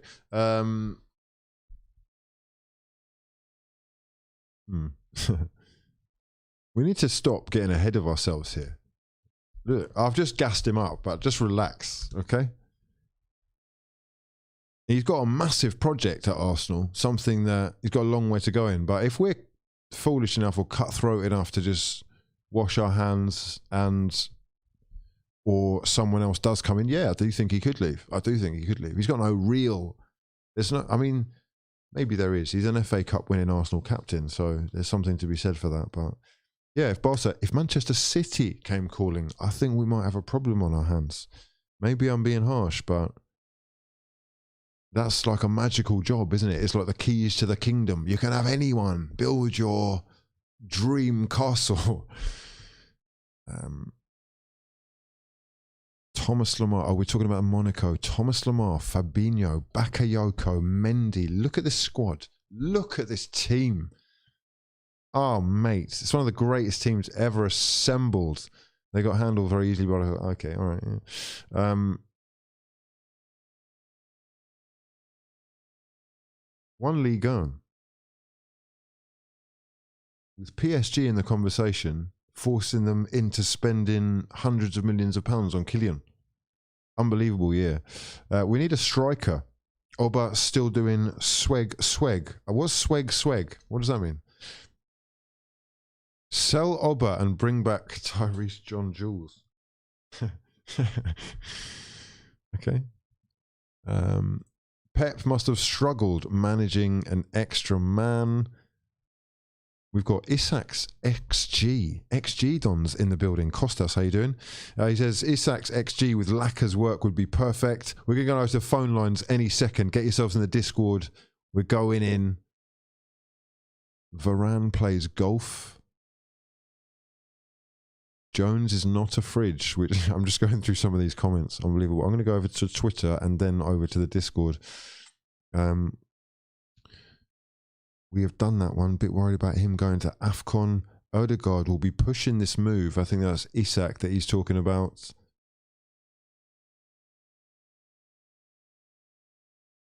Whatever narrative they need for each match, I'm presuming, is the VAR. AirPod Albert would take over. No, I'm not trying to get rid of him. What? That's our guy. Listen, right? I'm a football fan, right? But I'm also Arsenal through and through, yeah? And that means that you back the Dons, right? It means you back the Dons. You can criticise constructively. Sure, you can flip your lid, especially during the game, but I want my team to win, and that means I want him to be successful. And I actually feel a little bit like, as a fan, a supporter, I'm sometimes battling my own fan base who clearly don't want him to be successful, or at least some of them anyway. On social media, that is definitely the case. It's why social media is a little bit of a trap, false sort of echo chamber it can turn into with real life. Well, you know, the simulation. Actually totally different. Like, the atmosphere around the grounds is real positive. People are backing the Dons. They love the fact that young players are doing it, and it's a way of like vicariously living through them again. And for, especially for, I think, some of the older guys, it's starting to feel like a throwback era. It's not about names. It's not about stars. This is part of the problem at Manchester United. You need a squad, a team who are willing to die for each other, roll over. If you crunch my Dons, you're getting your legs snapped. Referee making dodgy decisions. We circle the fucker, yeah? Everybody pressing from the front, lively, energetic. And when you're on the ball, take care of it. All that. Anyway. Good night, my fraudulently fathomed father, Chris P, you absolute hero. Enjoy the sea bean juice.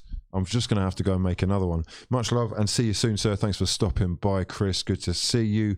Gotinelli and Saka and co are winning us a quadruple three-peat. It's happening. Everybody relax, right? You got to relax. But, man, it's special. It's special. It really is special watching. With Martinelli, you can tell his hunger. He is desperate to be successful, desperate to be the goal scorer, desperate to make things happen, working for his team. When he loses the ball, watch how faster he gets. He gets faster. He's already sprinted with the ball. He gets faster without winning it back with real tenacity, aggression, lively. He tries things. And right now, he's got Aubameyang sitting there fucking scratching his receding hairline. That's the truth. He must be thinking, how do I get back in this team? Maybe he's thinking, it's probably not happening for me here anymore. However, I'm a fan of, I don't like to forget, right? But you forgive. You forgive, you don't forget. We can remember the behavior. We can also be able to look past if he shows himself to be worthy of that, or ready to accept a little bit of humble pie. There's still a long way to go in the season, you know? And if Arsenal aren't going to go out there and splash, then you got to wonder what we're doing with the striker situation, though. I'm expecting things to be talked about with this Isak thing. You know, apparently Real Sociedad have banned him from going to Barcelona, which makes Arsenal sort of prime candidates, or one of the prime candidates. Ali Zaidi saying Lautaro Martinez at Inter Milan, same age profile, but world-class dream. Lukaku's talked about how much he rates this guy. He is electrifying. Inter Milan are streets ahead of everybody else in their league. I know it's only, I think they've got a 3-point lead in Serie A, but they score much more goals than everybody else, and that would be sensational. Yeah, that would be a real big move. Is that what we're going to do? Are we that big? I mean, we're going big in other positions. We have been going big. It's the January transfer window. It's silly season. Let's dream.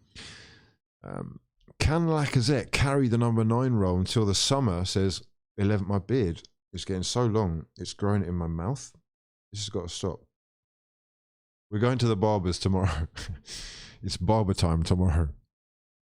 Martinez just signed a new deal. Yeah, I mean, so did Luis Suarez before you know what happened. I mean, that means absolutely sweet FA to me, mate. 2 more likes for 1K, says Harry Haas. Sensational. Just signed a new contract and we have a project based on youth. Yeah, Isak fits the profile more. Martinez is a now guaranteed dream signing. Make things happen now. It's not a get us over the line or building for the future, which I think is probably more likely. We're probably going to go loan deal / child, which I'm cool with. If the signings that Arsenal have made this summer are anything to go by, some people may well actually have to drink some humble pie as far as Edu goes. Maybe not in terms of selling players. We've got to fix that. We've got to fix that swiftly. But, you know, I've got to say, like, is there one deal that hasn't gone right? Odegaard looks like he's warmsing, right? He could well actually be the opening for us to get an Isak or even Haaland. Okay, just relax, everybody, but you never know. Probably not, but yeah, just never know. They're best friends. Haaland, bro. Come on. Come on. Come on, bro. Someone sent me a picture of this Don with Odegaard. They're like best buds. Marius, I talk to Marius a lot. He tells me as well, the connection between these two. As soon as Odegaard gets the ball, Haaland's off. He's off. The link up would be sensational. Stop dreaming. Let's get back to reality. Not going to happen. Mino Raiola and his multi-million-pound signing on fee extras. Anyway, more realistically, another name that has been mentioned is Lille's Canadian. I don't know if you've been following this guy, but I will bring him up in frame. Bear with me a second. Just get a little picture. There we go. This guy here, Jonathan David. Now, youngster with a little bit of potential. He's certainly very, very useful and lively up top with unselfish behaviour. I think he's got a little bit to learn in terms of being clinical. And I do often wonder about players' levels dropping when they leave Ligue 1, especially to come to the Prem. But he's another one that's being talked about. And I think he is really one for the future. He's probably one of the most exciting talents in the league right now. So, yeah, Arsenal apparently being linked to him as well. They've got options. And, of course, another one that is being heavily talked about, which seems less likely, is Dusan Vlahovic at Fiorentina. I'm not sure Arsenal have got a chance in hell, if only because the money that's being asked for is outrageous. And he could be a cheap alternative to Haaland, really. A cheaper alternative.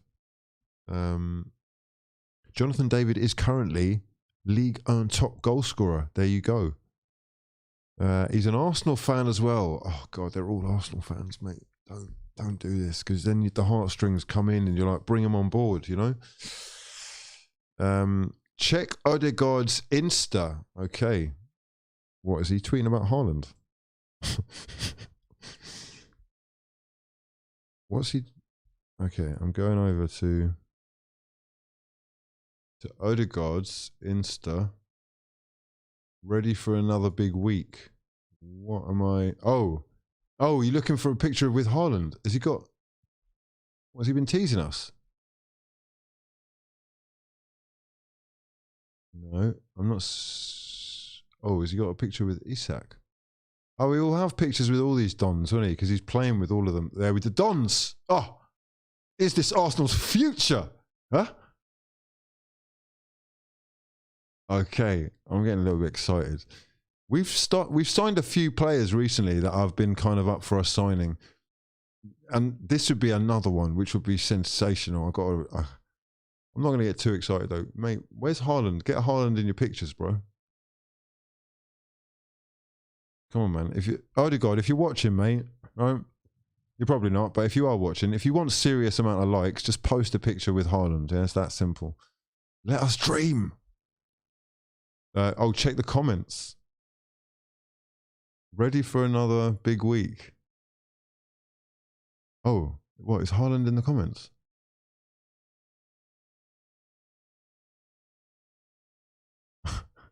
Someone send me a screenshot. I'm just looking through fucking comments here on Instagram. The timing.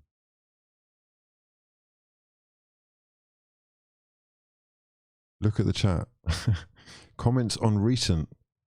How do I do that? I don't know how to do that, lads. Haaland commented. Oh, don't. Let me just have a look on my phone. Hold on. This is not going to happen, lads. Don't. That's what I mean. Arsenal fans, you got to love the the dreams.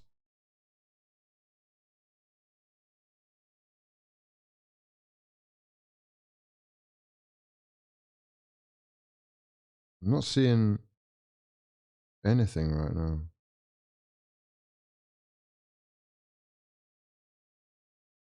No, I can't find it. You're gassing it. You're gassing. He's commenting. It's his mate. Like, they're best mates, apparently. That's why I'm like, where are the pictures, bro? Where are the pictures of you and your bosom buddy? BFFs, right? Anyway.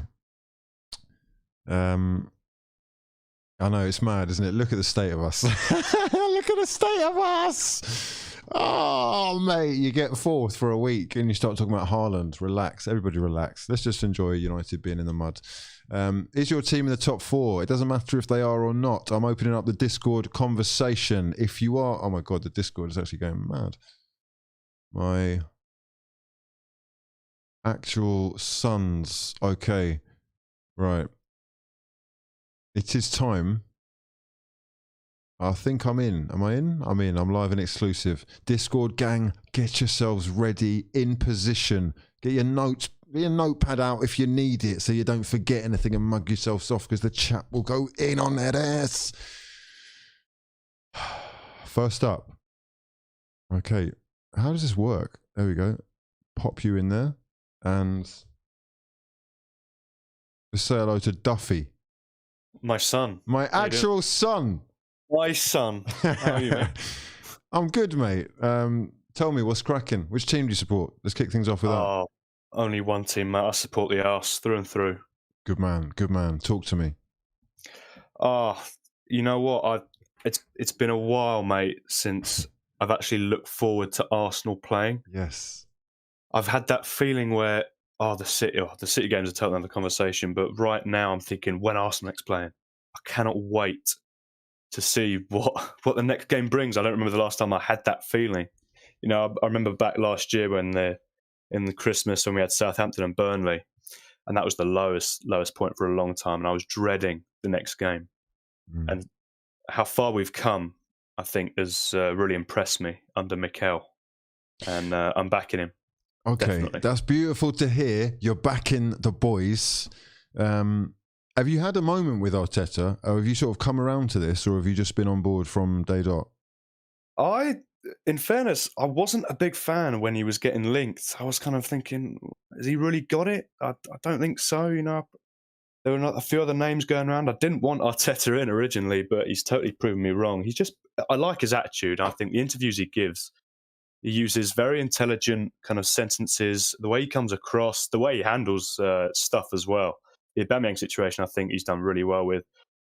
Even the Ozil, he just doesn't really seem to take any slack from these guys. These guys that are earning all this money. So fair play to him. How do you think that works with Aubameyang then? Because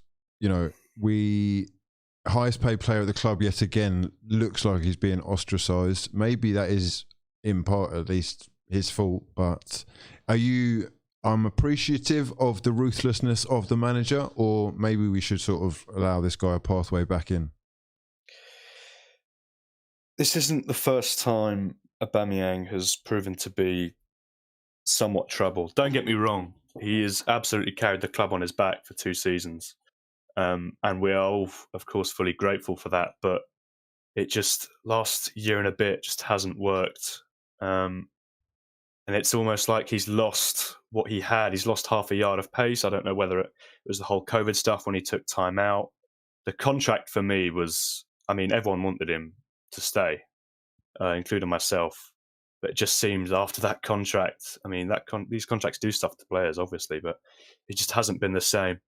I agree with what Arteta, and if you when he got frozen out for the Spurs game, that was a ballsy call from Arteta. A lot of people were thinking, "Oh, I'm not sure." We ended up going on and winning the game and thinking, "Oh, great decision."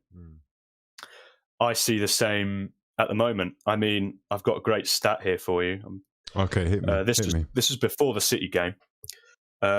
In our first 14 games, we scored 17 goals. And in our last 5 before the City game, we scored 15. And the last 5 have been without Aubameyang.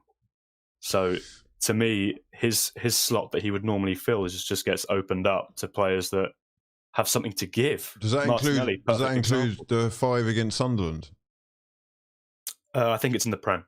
Okay. That's great. Okay, that's a good stat. I like it. And that tells you a lot to me. Okay, so you're going to wash your hands then? Is that what you're saying?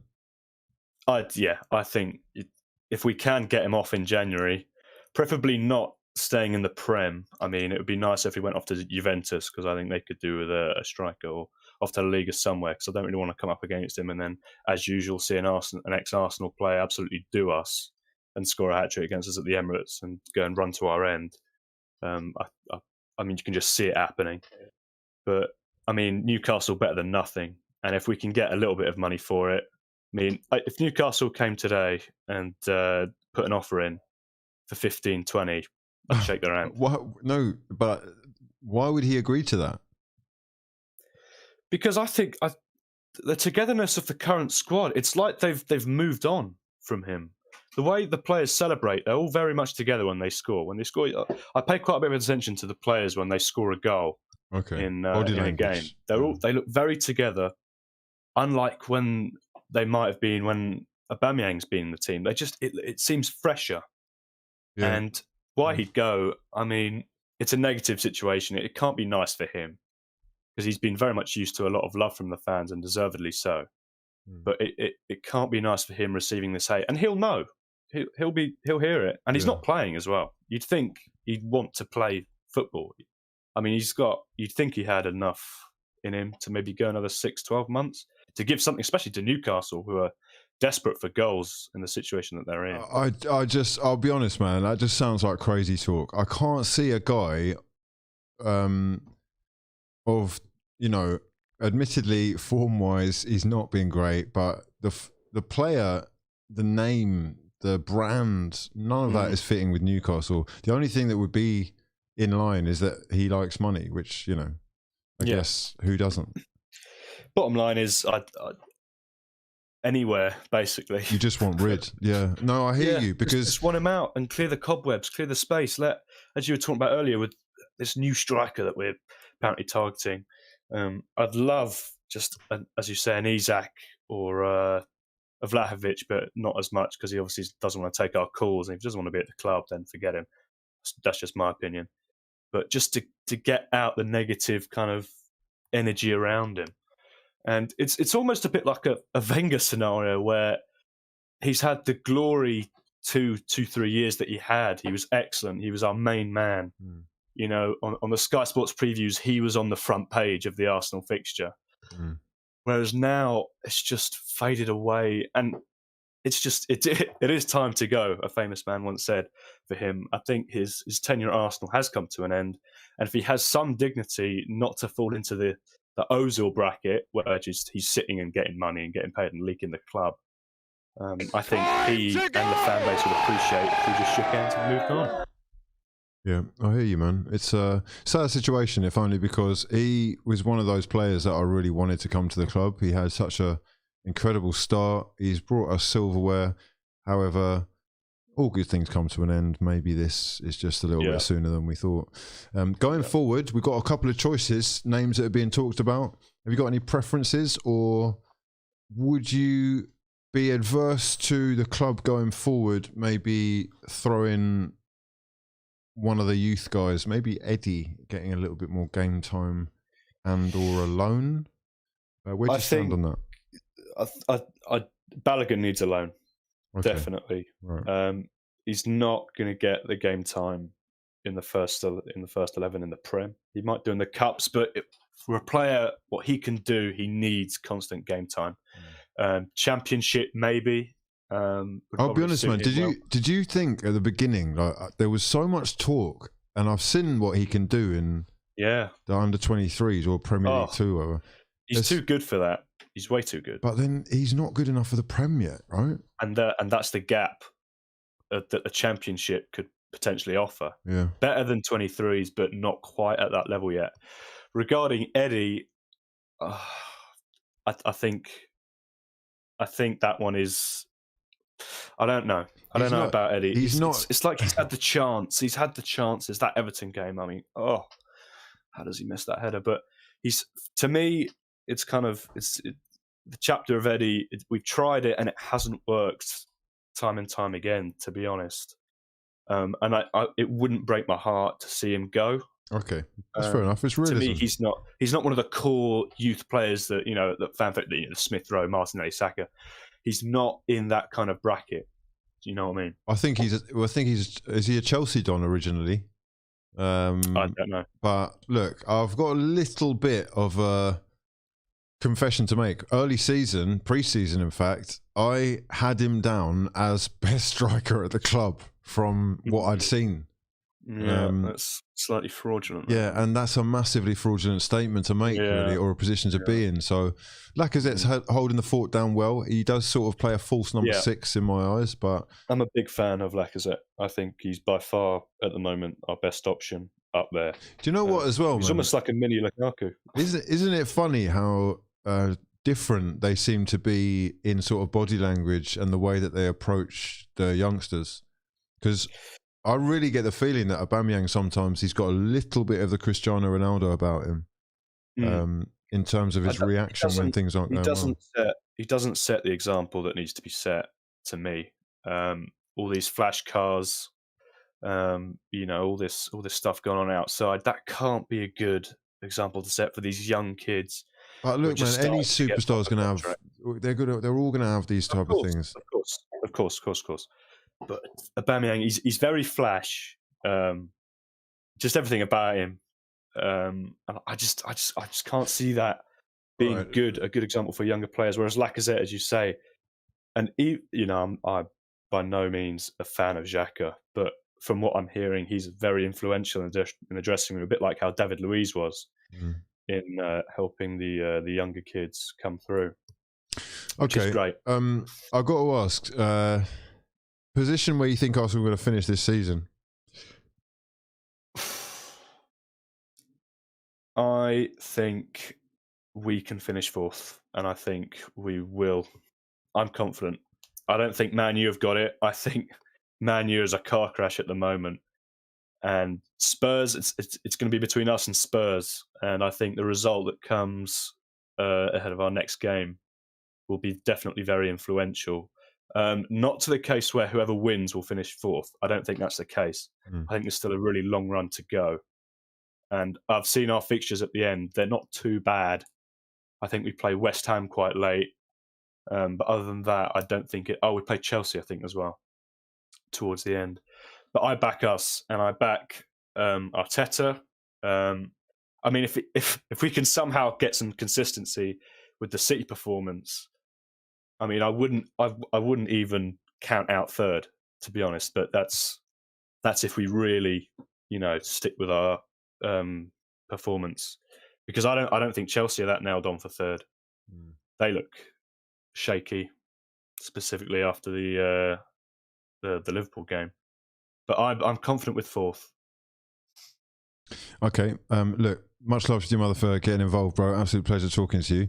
I'm gonna bring. Who am I going to bring into the conversation? Who have we got here? We have got a whole host of faces. I'm going to go for... Right, hold on a second. Let me just open that up there. All right, mate. Much love. Pleasure talking to you, man. actual father here every night. All right, I'm going Grealish season. Grealish, welcome.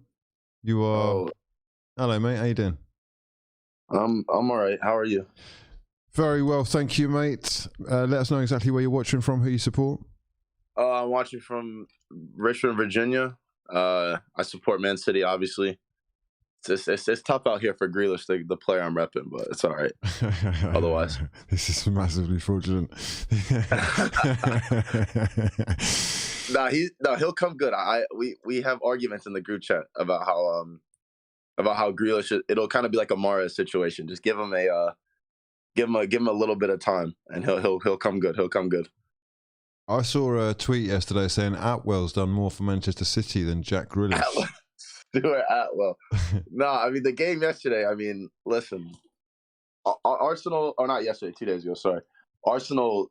You know, they played their best they've ever played against like a top. Listen to this. Go on. And they still lost. Them. They still lost. So it's unfortunate. True. Really needed a bit of help though, didn't you? I mean, it wasn't our best game. You know, the players were tired. It was a tough, like grueling game. But otherwise than that, like it was pretty easy. 3 points. As you say, pretty easy. Yeah. 96-minute scramblers. I mean, it looked pretty composed for a CDM to score that. To be fair. And what's the celebration about? He's running to slide in front of the kids, shirtless. The kids, the youth fans, mate. They're junior gunners. The youth fans, the Arsenal youth fans. Yeah, they're junior gunners. I mean, I thought that I did actually think that Arsenal played well. I thought we were going to draw the game though. When Arsenal scored and Laporte almost headed the ball into his own net, I thought we were going to draw the game. But yeah, well, you might have even lost the game. Martinelli only blasting it high and wide because the referee's doing some kind of a basketball move? Huh? No, he was no. What's it called? Martinelli missed that chance. He was channeling his inner Mason. Got screened by the ref. What's this? What? Yeah. Oh, I don't know. I thought. I mean, Martinelli this season obviously has been one of your better players. I just thought that he loved his idol Mason Mount a little too much, so he had to miss an open goal. Who do you think is the most important man in the Manchester City squad? For me, this season it's been a toss-up between Bernardo and Rodri. I think they've been our best players this season by far, like without a doubt. I think. Yeah, I think Bernardo Silva overall season, Rodri for the Champions League and also for these last couple of months, he's been our best player. Okay, so are you going to be satisfied with just a Premier League title? Of course not, Hugh. Of course not, Hugh. Is it all about the Champions League? Yeah, we need all big ears. Okay. I need these Chelsea fans off my back, like every day, like in the Discord for like a couple months. You just couldn't talk to them. Because we held it and for a little while. And is this the year that Pep makes it happen? We have a favorable draw as usual. I think it's funny that, isn't it? I mean, listen, we're not like United. Like United, it seems like Manchester clubs get easy draws every time in the Champions League. United have a very similar draw history to Manchester City, so I think that this year we have to sort our defense out because we're actually really leaky in Europe, surprisingly. I don't know if it was our group, but I think we're really leaky right now in Europe, so we need to fix that. But I think we actually could win it this year. Obviously, I'm going to say it every year, but it happens. Okay, well,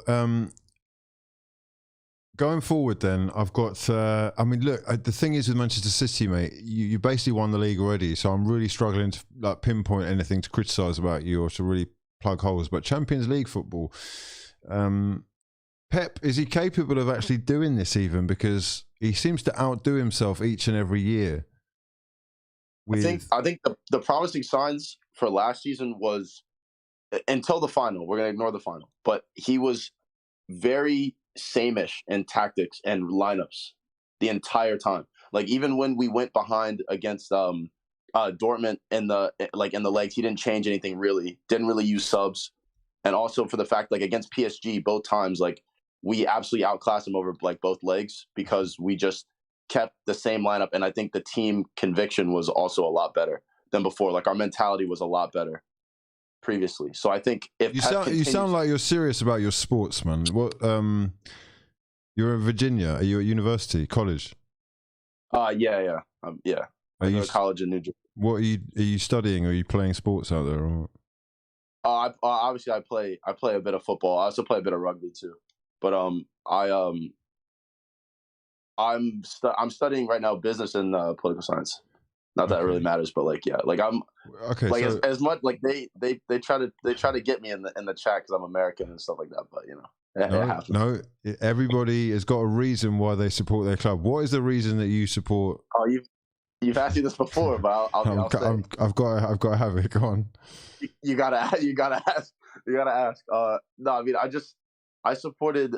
I didn't really like watch like any. This is not a test, man. This is not a test. You can say it loud and proud with chest. No, I am. I'm saying it with chest right now. I'm telling you. I supported City because like I genuinely knew nothing about football until like 2008. Oh, I was like, yeah, it's a great choice. It's a great choice. Yeah. I'm rocking, and I was like, I'm rocking with this team in blue, Manchester. Okay. Like they're not they were the underdogs in Manchester. So I was like, oh yeah, let's rock with that team. Oh. So you chose them because they were the underdogs? No. Go on. No, that's okay. No, I did. No, I'm being serious. Don't do that. I'm being serious. I'm being serious. Listen, like, well, isn't it great how the tides turned? It's fucking. Think about but think about this. You're doing it all wrong as well. Can I just say this? You're playing rugby in America, right?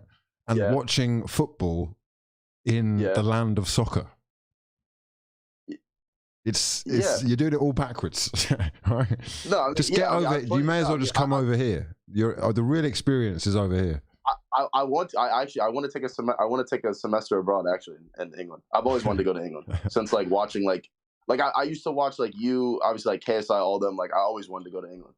So like I was like the best time now is like when you're in uni to go abroad. So that's probably what I'm gonna do.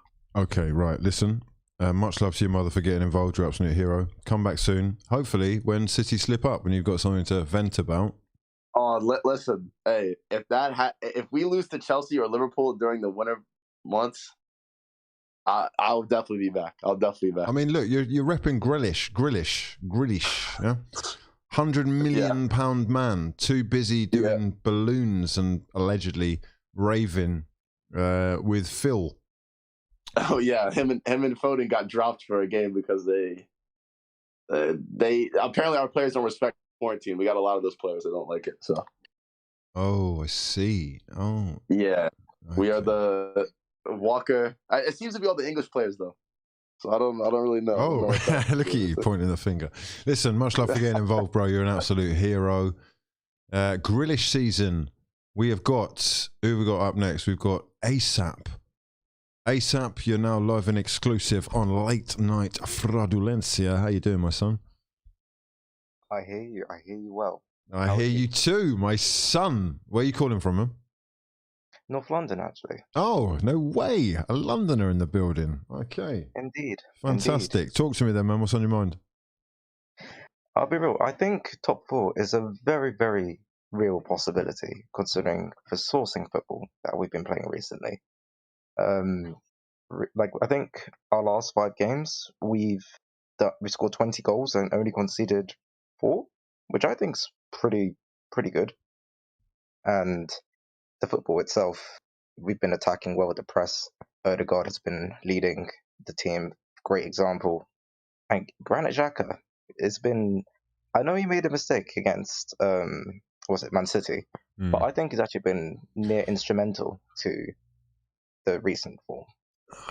I just feel like banging my head against a brick wall when people start talking about this guy. It just drives me up it's okay saying that, how good he is for this, that, the other. But if you're going to do madness at the end, or just,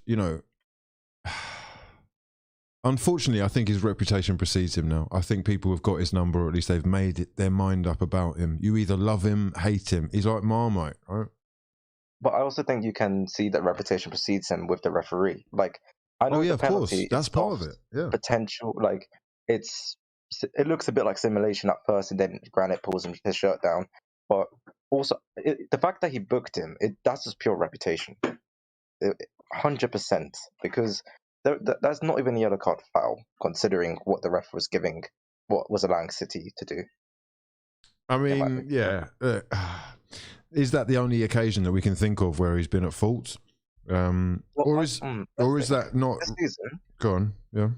Sorry, this season, let's see. City, the first time when we lost 5-0, obviously made a stupid mistake. But even then, we've seen times when two-footed challenges go unpunished. But I understand that he's made a mistake, and I'm not trying to be here like a granite advocate, because I'll be real, he gets on my nerves a lot of the time as well. But other than that, I can't really think of a mistake that he's made this season. Well, look, put it this way. I'll be honest, I'm at the stage now in my life where I'm getting a little bit more sort of cutthroat with things. So, you know, it's quite easy to drop people out if they're no good for me, for example. I take, you know, pride, though, in my ability, or at least my willingness, to sort of let people become better, or just to show that what they did is not them. And there's been a couple of times with Granit Xhaka where I thought there's no way he can get back in my team. I would never have let him put the shirt on if I was in charge. But on the flip side, I do watch a lot of the time, and I think he's quite important to Arsenal unless they have a replacement who can offer similar things. Exactly, and that's almost the annoying thing about him. It's like, we are stuck. We are stuck. Yeah, exactly. It's a unhappy relationship, but we know that we have to stick together until we can find a better person, I guess. And that's fine. That's fine. Everyone's going to be on board with that as long as he's not giving away pens in the, you know, whatnot minute. Yeah, 57th, I think it was. But I also want to talk about recently, well, this season actually, to be honest, our refereeing decisions have been borderline atrocious. Yeah, some of it's laughable, man. Yeah, some of it's laughable. Like, can you think of any specifically? I've got 4, and they're all red card incidents that Arsenal should have had. Okay. So Bukayo Saka in the Crystal Palace game, when he got volleyed top bins by James McArthur. Oh yeah, that's wild. That's wild. That's a straight red. Yes. I find it difficult to entertain that is not completely on purpose. Yeah. Like, you have a man standing in front of you. How are you trying to tell me you can't see him? And how are you telling me you kicked the standing leg? You didn't even kick the leg that was attempted. Yeah, it is nasty. It was really nasty. Another one, Ben Godfrey, when he stamped on Tomiyasu's face. Ironically, it was actually Stuart Atwell who was the VAR that day. So, yeah. I mean, I don't even. Yeah, I just. I mean, what happened with Ibrahimovic when he stamped on someone's face? I think he was playing Tyrone Mings, wasn't he? At Bournemouth. Wasn't it? I thought Mings. I thought it was Mings. Stamping on Ibrahimovic. Okay, right. That's what my memory. Yeah. Did he get sent off? No, I'm pretty sure he got away with it. Right. That's why people complain about it so much. I've got a third one. Yeah. It's a bit more left field, but I think it still holds substance. Danny Rose against Watford, when he clotheslines Lacazette, and he did like 3 other fouls, which were all worthy of a yellow card. Yeah, he actually escaped the entire game without one. Like, I found it borderline shocking. Well, do you remember the penalty incident? Do you know what? I've just got one other in my head. The game against Norwich, Tierney took a shot and it hit Max Aarons on the hand, and it's actually going in the goal. Like, the keeper is flat-footed. Yeah. And he just gave a corner, like it didn't happen. And Johnny Evans as well against Leicester. And that was very ironic as well, because that was the same week that Laporte got sent off for taking out Zaha, and Konza got sent off for taking out the West Ham player. Like, they were all last man, but Aubameyang was clearly through, and Michael Oliver. And you don't even need VAR for that one. That's just pure incompetence. There's definitely some questionable decisions that we've been on the end of. I do, however, think that works both ways, and people see things from their side most of the time and not the others. I mean, I could be a bit. There was a foul on, I think it was Gabriel Jesus, which looked like a penalty anyway. But then we had Tomiyasu against United. I can put things back and forth all the time. Yeah, that's it. The thing that really worries me is that, let's just entertain the idea, the theory, right? That it is possible for, I just reckon officials are the most easily manipulated part of the whole chain, if only because they get the least money out of everybody. And I'm just entertain it for a second, right? I'm not trying to say that anything has happened, but the potential for it to happen is certainly there, or at least to be able to more easily control a narrative is certainly there using VAR. Because what happens is we're seeing stuff that we're arguing about, like this City game that 2 days later we're still talking about. And admittedly, things like this do happen to every team, but we're seeing stuff like this. We are blaming it on poor officiating, and as a result, not even entertaining the idea of it being more than that. Sometimes I think if I see enough of this madness, I'm starting to question whether you're not all in on it, because I genuinely switched over to watch the Spurs game, man, and I saw an advantage that was just actually laughable. I genuinely thought about turning the TV off because it was like, why would he do that? Just quickly on the whole referee thing, because about the salary, like I was actually thinking about it, like, you know, obviously how the fans were chanting, how much are they paying you? And then I was just looking, you know, the average wage of a referee. They get like a standard base salary between like 37,000 and 42,000, depending on the experience, plus £1,000 per match that they referee. So I mean, it's a healthy sum for considering the performances that they put in. So I wouldn't necessarily, I don't want to, you know, assume bias or they've taken, you know, brown envelopes. I'm not saying that at all, but you do have to wonder if maybe they need to change the top, because the top of the PGMOL is Mike Riley, and that name just haunts Arsenal fans to the core, as we all know. Yeah. I got a comment here from a guy who says, when will AI be able to officiate football games? They can drive cars in public but can't ref a game. We're not far away. We can't be far away, because what we've got right now is frustrating and probably not going to be able to last forever. People will just break this down. And anyway, look, where are we going to finish this season, bro? I've been asking everyone. Oh, look at that, mate. A picture of Haaland and Odegaard. Where are we finishing this season, bro? To be honest, top 4 possible? Top 4 is very, very possible. I really do believe if we don't get any injuries, so that is very significant. Because, if we don't get any injuries, so we're not getting top 4. Yes. Like we even saw Gabriel get sent off. Holding comes on. Holding can't do headers, and because he misreads it, we concede. And we know time and time again that happens. Do you think there's any truth to the thing that's going around saying that we did actually crumble? I know we can point the finger at officials, but are we? Well, here's the thing. The penalty that we conceded, yeah, it's very annoying because for lots of things. Not only because, oh my days, we just lost all momentum and we've given them City the advantage in terms of they can now score, they can carry the momentum. But it's the way that they won it, and the fact that VAR didn't intervene with the Odegaard situation, but they decided to intervene with the who did we foul Silva situation. So I think that aggravated us further, and it didn't help with the whole, you know, Stuart Atwell trying to become, you know, get signed by Pep to become a defender by blocking Martinelli. And even I think the thing that aggravates me though the most is the Gabriel situation with the whole yellow cards, especially the first one, because we all know he didn't get booked for the first yellow card. It wasn't for penalty scuff. He got booked because for dissent, and his dissent was, how come you didn't check the TV for Odegaard's penalty? Well, he did scuff the penalty spot as well. He did, but that wasn't what he got punished for. Well, he should have been punished for it. I know, but like, that's cheating. Look, if we're playing fair, that's cheating. You're being unsportsmanly. Okay, fine. If you want to take that point of view, but like rarely anybody gets done for scuffing the penalty spot. You've seen it time and time again.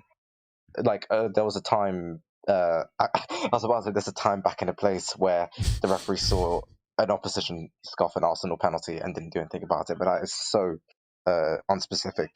It's borderline ludicrous. But the second yellow, the whole taking out Jesus. In isolation, that is it's a yellow card, 100%.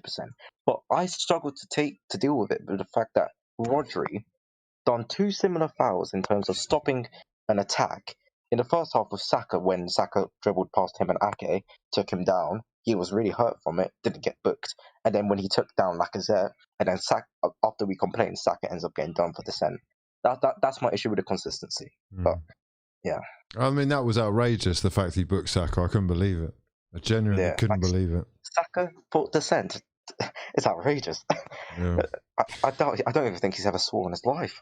Yeah, he said his weakness is puppies. Come on, bro. What has he really said to you that's that bad? Yeah. Anyway, listen, bro. Much love to your mother for joining us. Absolute pleasure talking to you. Hope you join us again soon. I may. ASAP. We're going to move the conversation on. We've got John Keegan in the building. Mr. Keegan, you're now live and exclusive on Late Night Fraudulencia. How you doing, mate? Does he know he's live? Is he ready? John Keegan. Earth to John Keegan. I'm ready. There he is. He's live and exclusive. It's Mr. Keegan. How you doing, mate? I'm good. Is your name actually Keegan? My name is Keegan in English. Oh, where are you from? Ireland? Yeah, I'm from Ireland. Oh, right, okay. All right, talk to me then. You're a Liverpool fan from the looks of things. Yes, I am a Liverpool fan. 2-2 draw. Title looks like it might well be out of reach. How are you feeling?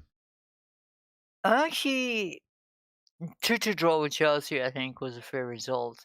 What I thought Liverpool could have done better was Simicast had, I think it was four corners, and each one didn't beat the first man. Is he not cutting the mustard for you then, or you sound quite? I mean, that's a very specific thing to be. Well, normally it's Andy Robertson takes them, and he's the left back replacement for Andy Robertson, and Andy Robertson was out because of the cough. Yes. Oh, I appreciate you doing that. Thank you. Yeah. I normally do your daily.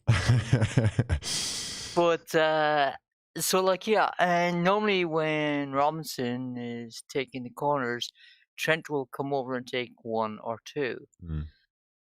But that didn't happen, and I was kind of disappointed in that, especially when his first dude didn't beat the first man, you know what I mean?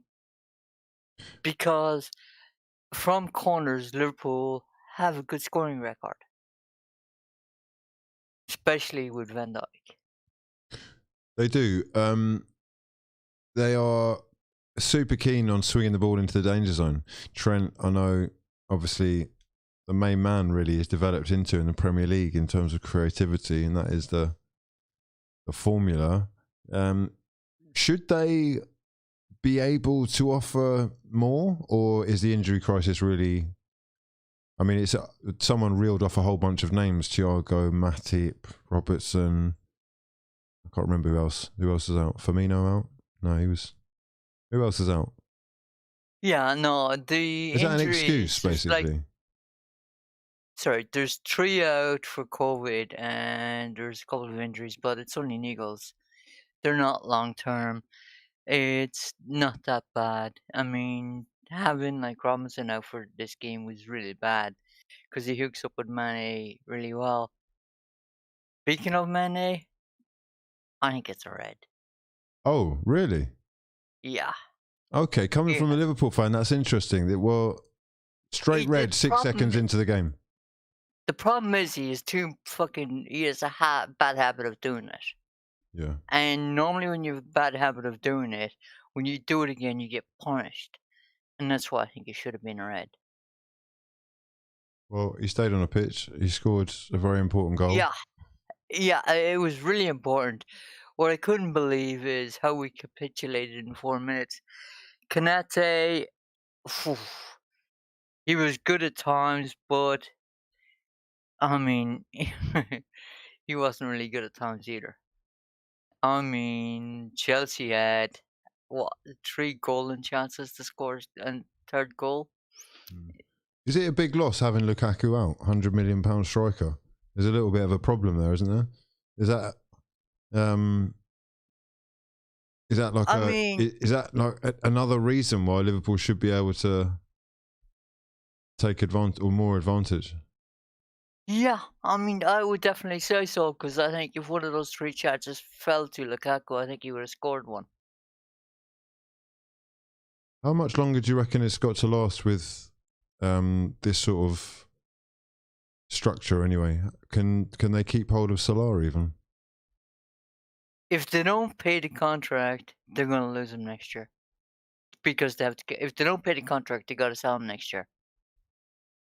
What are your thoughts? How do you reckon that's going to end? They got to pay the contract. And I don't care if they pay the contract for 3 years. I mean, I know he wants it for 4 or 5 years. But if you're going to pay the contract, at least pay for 3, with the option of extending it for 1. He's producing the goals. You got to pay him. Yeah, he's producing the goals like no other. Okay, talk to me then.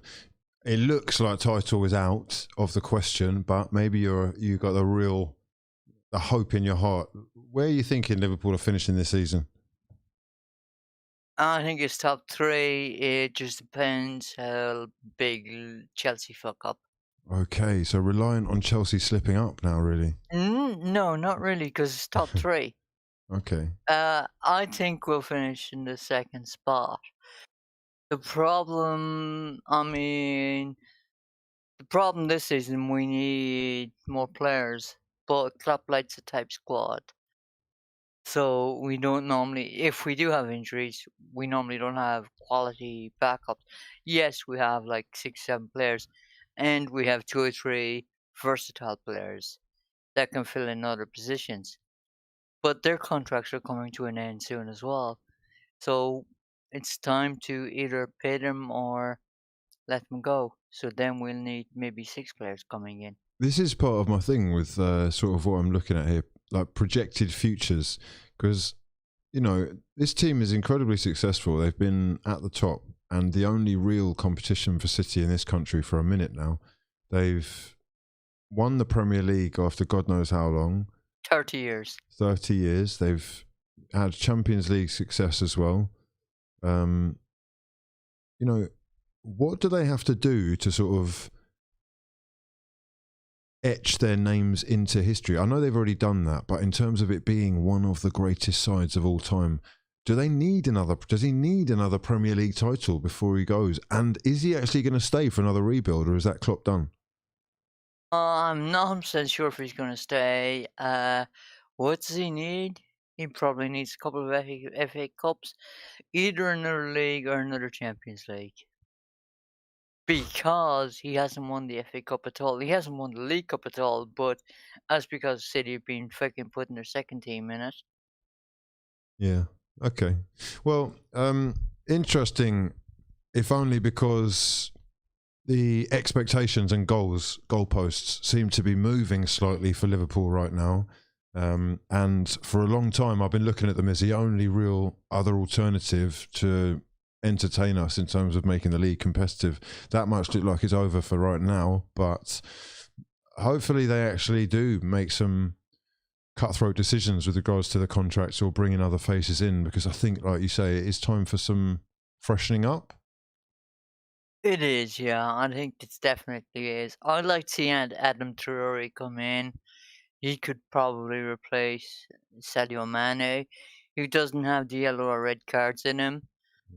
And if you can put him as and he's one you could put in as left midfield or left foot winger, and you know he can be the player, because normally the only one normally down the wing that beats a player is Mane, but he hasn't been doing it a lot this season.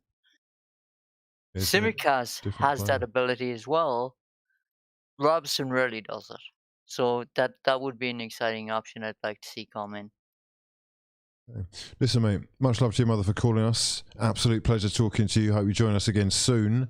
I'm going to move the conversation on because we are coming into the last 20 minutes of the show. Carefree Traveller. Okay. So that would be an exciting option. Yeah. Oh, There he is. There we go. Turn that down for me with your son. Nice one, brother. Okay. Carefree Traveller, mate. What's your your name's Carefree Traveller. Where are you calling from? Which club do you support? At the moment, I am driving here through Los Angeles County. Mate, you're driving. Pull over. Am I on speakerphone?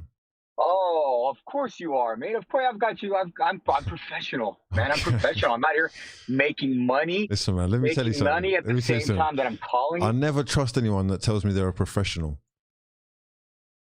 I am the Carefree Traveller. The Carefree Traveller. Okay, right. So are you just like traveling across America? I'm traveling across the world watching Chelsea, the best club in the world.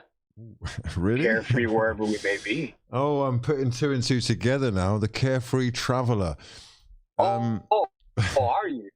Yeah, just putting it together. It's a late one.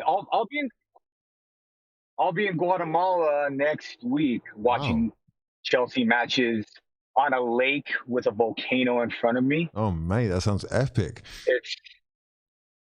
It's kind of hard to get over to Europe right now. I haven't been since doing all the Champions League away matches the season before when COVID hit, right? So those were the last matches I've been to, and I haven't been back since, which is a shame. Okay, so whereabouts in the world are you right now? Right now, I'm over here in Los Angeles. Los Angeles, okay. And you're what are you doing? Driving to Guatemala?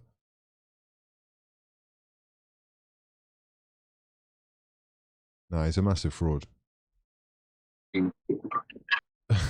What's going on with this connection?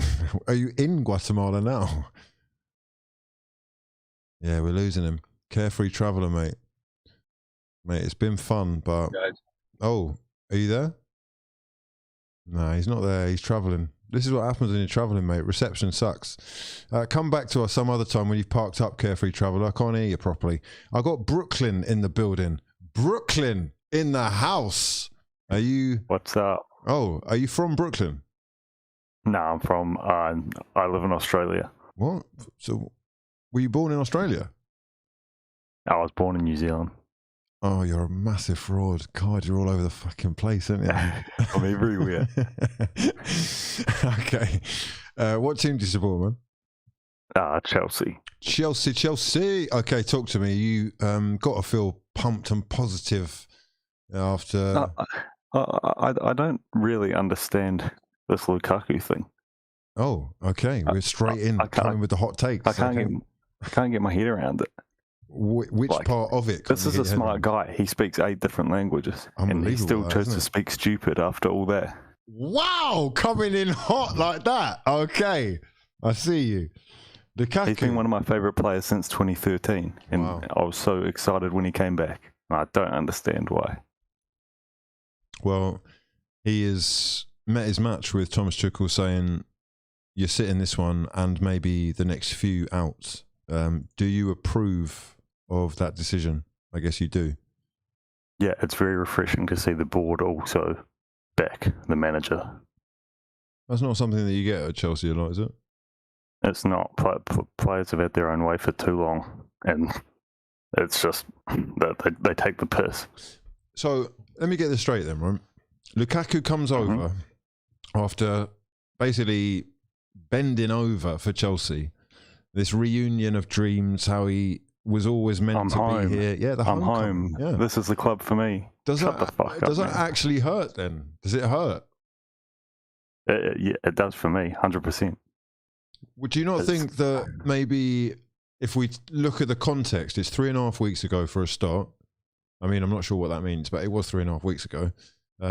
He's sort of making peace, as it were, with Inter Milan fans, and he did leave in unfortunate circumstances where they just won a title. People probably thought, well, you can't sell our best striker after, or the leading goal scorer after we've just won the league. Yeah, he can make peace with them, but he didn't have to make enemies with Chelsea fans at the same time. That seems counterproductive, and that's at best, probably. So what specifically was it for you that was just a stretch too far? Probably, I think it was really bad when he said after Inter he assumed he'd go to a big club like Bayern, Real Madrid, or Barca. I think that's probably pretty bad. I mean, I thought it was kind of assumptive that they would want him. Like, he's basically saying, look, I want to go to these clubs. These are the ones that I belong at. That's my level. Those are the best clubs. So I'm obviously stepping up. And when I do, you better recognise. He's got a bit of an ego. Yeah, he's clearly got an ego. Which, you know, all good players do. That's fine. But we've paid a lot of money for you. This is meant to be. You said this club is different for you. Can't just spat in everyone's face. We've got to actually think about this though, man. Like, this is a job for these guys, right? Nothing more, nothing less. A lot of these guys are not, you know, even if they've grown up with the Chelsea badge on, it's just from a young age. It's not actually like it is for fans. It's not. I'm never going to accept that. Not anymore. It might have been once upon a time. It might still be for a seldom few. But honestly, it's a job. It's a job. And if you offered, you know, I don't know what you do for work, but if I offer you treble the amount or more, you're probably going to have to contemplate it, mate, despite not really aligning with a company, you know? I agree 100% with what you're saying. But then it's like, we still get sucked in from academy graduates. So Arsenal have Saka and Smith Rowe. We all you guys get excited about. You feel like that's special. We have Mount, Reece James. But it's like, yeah, at the end of the day, the money talks, doesn't it?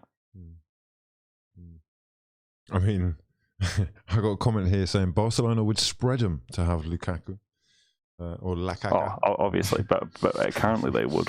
But he probably didn't think Barca were going to be the worst situation. $1 billion loan from an Arab Emirates company. So, did they? Yeah, is that where the Ferran Torres money came? Apparently, they've got some money to spend now. So yeah, that's all. But they can't register them. So, okay, look, talk to me. Positions wise, obviously we've got this little rift going with Thomas Tuchel and Lukaku. Dropped quite a few points of late, and I'm going to say, unfortunately, dropped out of the title race, looking like you're in the top four. It's top four now, isn't it, really? It's locked. I'm not concerned about it. It's boring, though. Champions League-wise, can we get a repeat going on? Not with Alonso starting left wing back. Okay, so I'm just going to take that as a no. So let me just ask you. Is Tuchel going to get the boardroom backing, if there is no Premier League title, no Champions League title, and let's say no domestic cup? You'd hope so, but I wouldn't think so. But I don't know. There's always time for the board to change. I wouldn't back it, but I hope so. I think he's different to any other manager we've had before. Oh, how so? How so? I think he just, since he ever came in, he really seems to get it. He just, you know, this Lukaku situation, easily Lukaku could have started against Liverpool, and people would have just accepted it. But he said, no, that's not how we're going to do it anymore. You're going to sit out. We paid 100 mil for it. You're going to sit out. And now the club's apparently told him you're going to apologise. You're not going to tell us what to do. We're going to tell you what to do. Well, in a world of player power, it's quite a rare thing. It's a bold move. Yeah. And I mean, is he? Well, I just think, like, is he going to be that influential in the dressing room yet? Maybe not. Maybe this is a battle. Apparently, too much. Tuchel spoke to Rudiger, Jorginho, SP, and Kante, and apparently all of them sided with Tuchel, which is great to see. Clearly, there were reports. So he's almost splitting the camp himself. He's just. I mean, this is. I agree. He's almost splitting it. You're either with us or you're against us. Yeah, that is very much what I feel Arteta's doing at Arsenal. It will be interesting to see who lasts the longest. I'm starting to think. not the wheels have fallen off, but the Chelsea Liverpool game was, for me, it was crucial that they didn't lose that. Otherwise, I could see a few people starting to panic. Anyway, listen, man. And it was looking bad. 2-0 down after 25 minutes at home is a bad look. It was indeed. Listen, absolute pleasure talking to you, man. I'm going to love you and leave you. Please do join us again, man. Preferably when Chelsea lose. Much love to your mother. Let's have a quick word with Marianne, mine actual son. How you doing, bro? Good evening, Hugh. Good evening. Oh, mate, we've got to talk. Oh, wow. We've got Real Madrid fan Marianne on the phone, right? This is straight after Getafe game. Straight after a 1-0 defeat to Getafe. Talk to me. It wasn't a great match to watch. We were slow and sluggish. But Madrid have a history of struggling with those lesser sides like Getafe, Cadiz, Levante, Deportivo Alaves. So it's not a surprise. But the performance is also not a surprise because the games we won weren't so convincing. But a performance like this was coming. So I'm happy we got that out of the system. Now I only hope that we will come back with our winning streak, and we missed Vinicius a lot. We really missed Vinicius on the left side. Is he now the finished article? Basically. No, nowhere near. His decision making needs to be improved much more. But when you compare him to last season, I mean, you can't even compare it because last season he was, most Madrid fans, me included, I'm not gonna lie, were slating him, wanted him out of the club because at one point, I don't know if it's true, but PSG were willing to accept 150 million plus Vinicius. Wow. But Perez didn't want that. Perez said Vinicius is staying, but we Madrid fans were like, "What? Take Mbappe. Who cares about Vinicius? He's not good enough." And actually, this season he proved us all wrong. Most of us who doubted him, and he's fulfilling his potential, but he still has a long way to go to be where he can be. It's interesting, man. If only because I'm basically in the camp with. Last season, it looked like he was doing nothing but falling over the ball. First touch was awful. It was frightening, actually, to see how much had been invested and how, the expectations so high, how just wrong it was going. Now, all the highlights I see, at least, are he looks electrifying. He's taking on defenders and winning, scoring goals, getting assists, and a nice little compliment for the work that Benzema's doing. Benzema again looking like... I mean, he is the main man. What is... No, Benzema is insane. Since Ronaldo left, we had a huge void. When Cristiano Ronaldo leaves the club, there's a huge void. You can look at Juventus this season. They're struggling to find goals. But when Ronaldo left, the first season was rough for Madrid. If you remember, we were knocked out by City that season, finished third, I think. So it wasn't a good season. But the season after, that season he was good. He scored a lot of goals. But the season after, when we signed Hazard and the other players, everything changed. He carries the club, and this season he is not alone. Thankfully, Vinicius is helping him a lot. And you said that you were watching the Vinicius highlights. If you watch the games, Vinicius he's creating so much, so much. Like it's actually frightening to see such a young player. He reminds me a bit of Neymar when he was at Barcelona, even when he was at Santos. Well, that's the really dream, reminds isn't me it? of that. That is the dream. He really does. I mean, that is the dream, but it's not easy to be on Neymar's level. So we will see. But listen, man, there's I've got a couple of questions I want to ask you because it's transfer season, silly season. Yes, of course.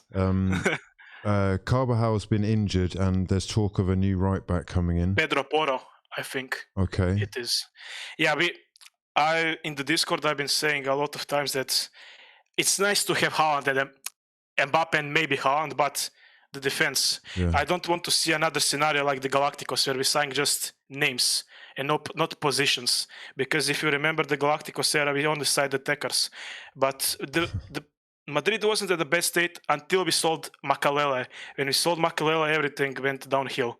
So, I mean, we have good midfield, but it's aging. Modric, even though I think this is Modric's best season, even better when he won the Ballon d'Or. He's playing outstanding, but he's 36, 37 years old.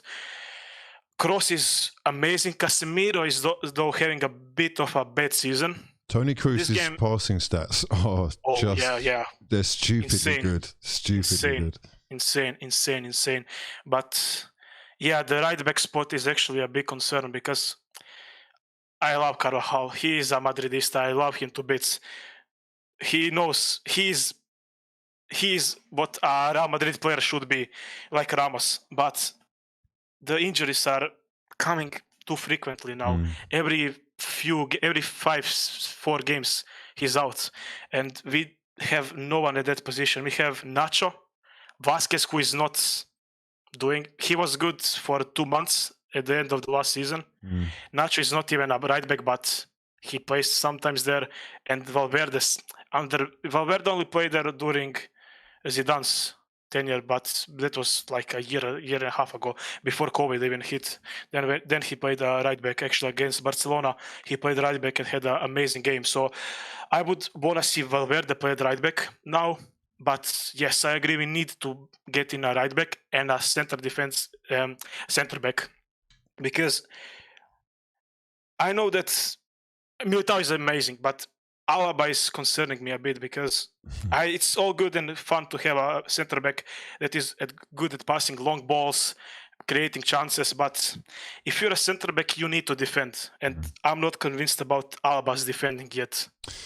I'm not convinced that he is a centre back, but that's another question entirely. I would want to see him at CDM instead of Casemiro sometimes, but we don't have good enough centre backs to do that, because when you Nacho is just too slow. We like to press and we like to play a high line, and we saw that against Betis when one long ball, Nacho is out, and Militao is alone.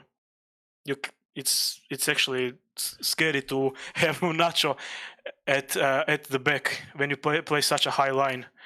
It's very dangerous. Well, it's funny, man. The goal scorer of the Getafe winner, Enes Unal, 24-year-old Turkish striker who in 2015 was at Manchester City and was meant to be the next big thing. It's funny how life works, and he's just popped up on my screens again. However, like you were saying, the problems seem to be against the smaller teams like Cadiz. Always. We have a huge problem playing against low blocks. Or we always had problems against small blocks, but especially now when we didn't have Vinicius, because when you play against low blocks, when you play against low blocks, Vinicius can actually do something, even though we really miss him this match, and you can see because Rodrigo is not nearly as good as Vinicius. He's good, but he's not on his level, nowhere near. And Asensio played on the right side. Asensio is having a decent season. He's scoring goals, but he's not playing that well. And Hazard. What's going on with Hazard, man? Are they going to have to sell him? I know we have a lot of Chelsea fans in the Discord, and I always hate Hazard. Every game I say I hate Hazard.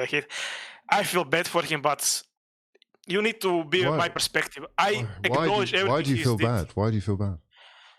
Injuries are the main problem, and he can't find consistency because he's a left winger, but Vinicius is playing at left wing. You can't drop Vinicius, unfortunately. Yeah.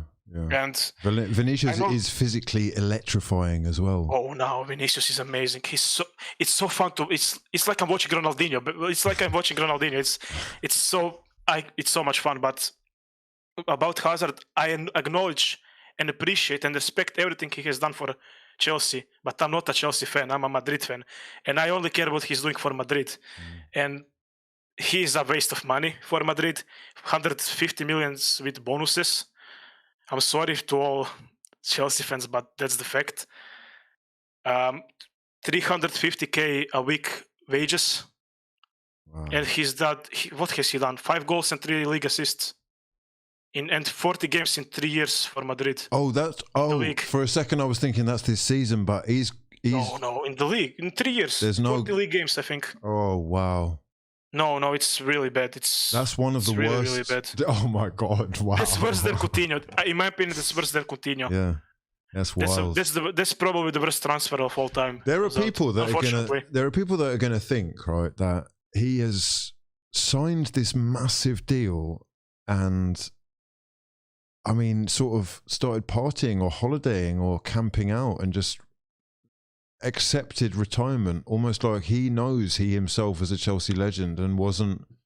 I mean, is that unfair? I think that's unfair a bit. I think that's a bit unfair. I can see that he's trying, but he also doesn't have the confidence, because when you before you would see him go those one-on-ones, he will try. Now he doesn't even try. He just passes the ball. Okay. He won't.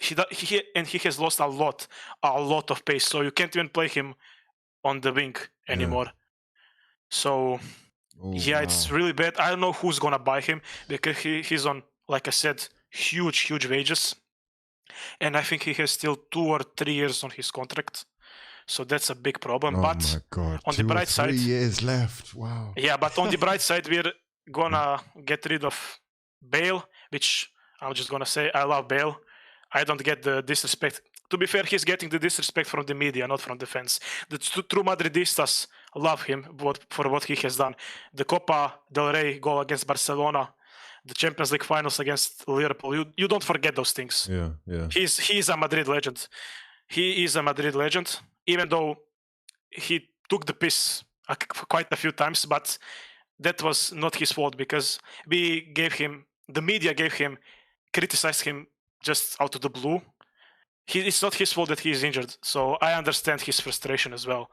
So he's leaving. He's on 600k a week. Oh my! Marcelo, yes, 600k a week. Insane. Wow. He's played 3 games this season. Yeah, but I mean, you know what?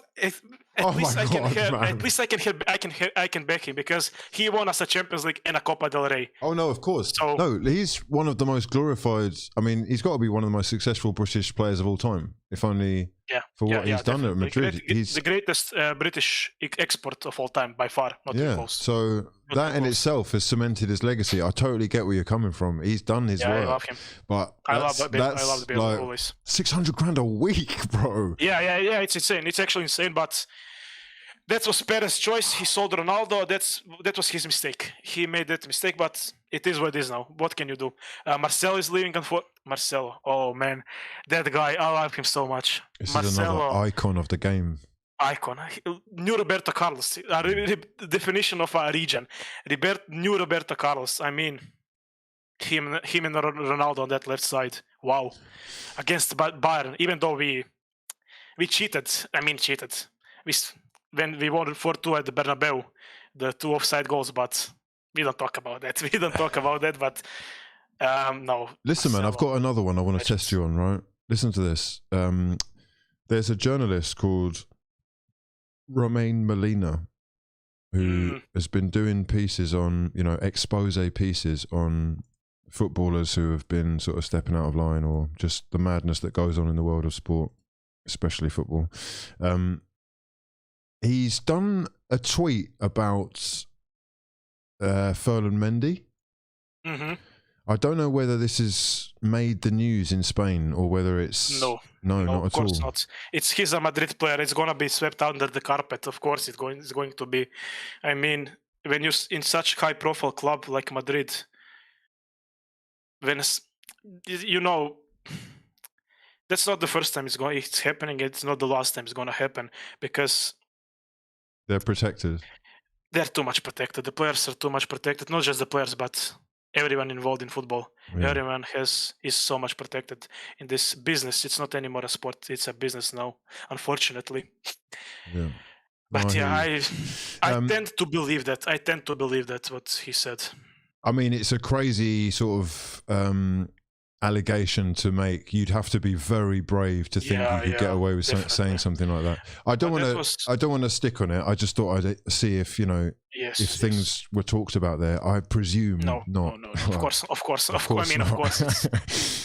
I mean, it would be crazy if it was spoken about. That would more surprise me that it was spoken about. But No, of course not. Okay, right. Let's do. Like anything in life. Let's do. We've got a couple of big games coming up for you. Wow, 12th of January. That is 8 days away. We got Barcelona, Real Madrid, Spanish Super Cup. Super Cup. Copa de España. Yeah, we are winning that. I mean, Barcelona are they're in the muds right now, aren't they? Really. I love it. Do you see any I progression with Xavi, or is that too early to say? No, it's not about. I mean, Xavi is not good enough for Barcelona now. Definitely, it's a bit like Arteta, an experienced big club, but Arteta is actually doing good now. You know what I mean. Yeah. He was just thrown in that bad situation, so he needs to do something. And the squad is actually very bad. They have one good defender, Araujo. Piqué is meh. Mingueza bad. Umtiti bad. Lenglet bad. So the squad is not that good. But yeah, I love every second of it. Of course, I love every second of it.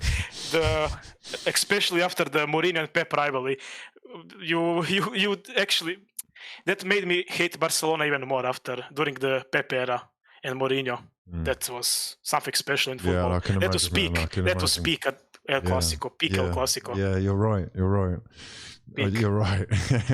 Some of those moments are just iconic. Yeah, iconic moments. Then listen, when we almost killed Messi. You've also, yes, of course, always his undoing when things really kick off. Champions League, I just want to touch on this. PSG, the draw was mad. I don't know whether it was, I mean, who did Real Madrid draw initially? Benfica. Oh wow! Okay, so yeah, we got stiffed, but actually we got stiffed. But I don't mind it because I wanna see PSG in the mud. I'm a Madrid fan. I'm a bit arrogant as a Madrid fan. Of course, you have to be. I'm always confident with Madrid because it's just. I acknowledge that, but you always have to be the favorite in every game when you're a Madrid. Always, I don't care what the situation of the club is. There's the pressure of playing for Madrid. That is the difference. I know there are people that are listening that aren't going to be able to relate, but let me just. No. I get it. You got to understand, if you go back anyway, especially at the beginning of like European competition, Franco. They are different, Real Madrid. The expectations are just like no other. Yes. And I'm personally super excited to see who they end up getting in terms of Mbappe, Haaland, or other.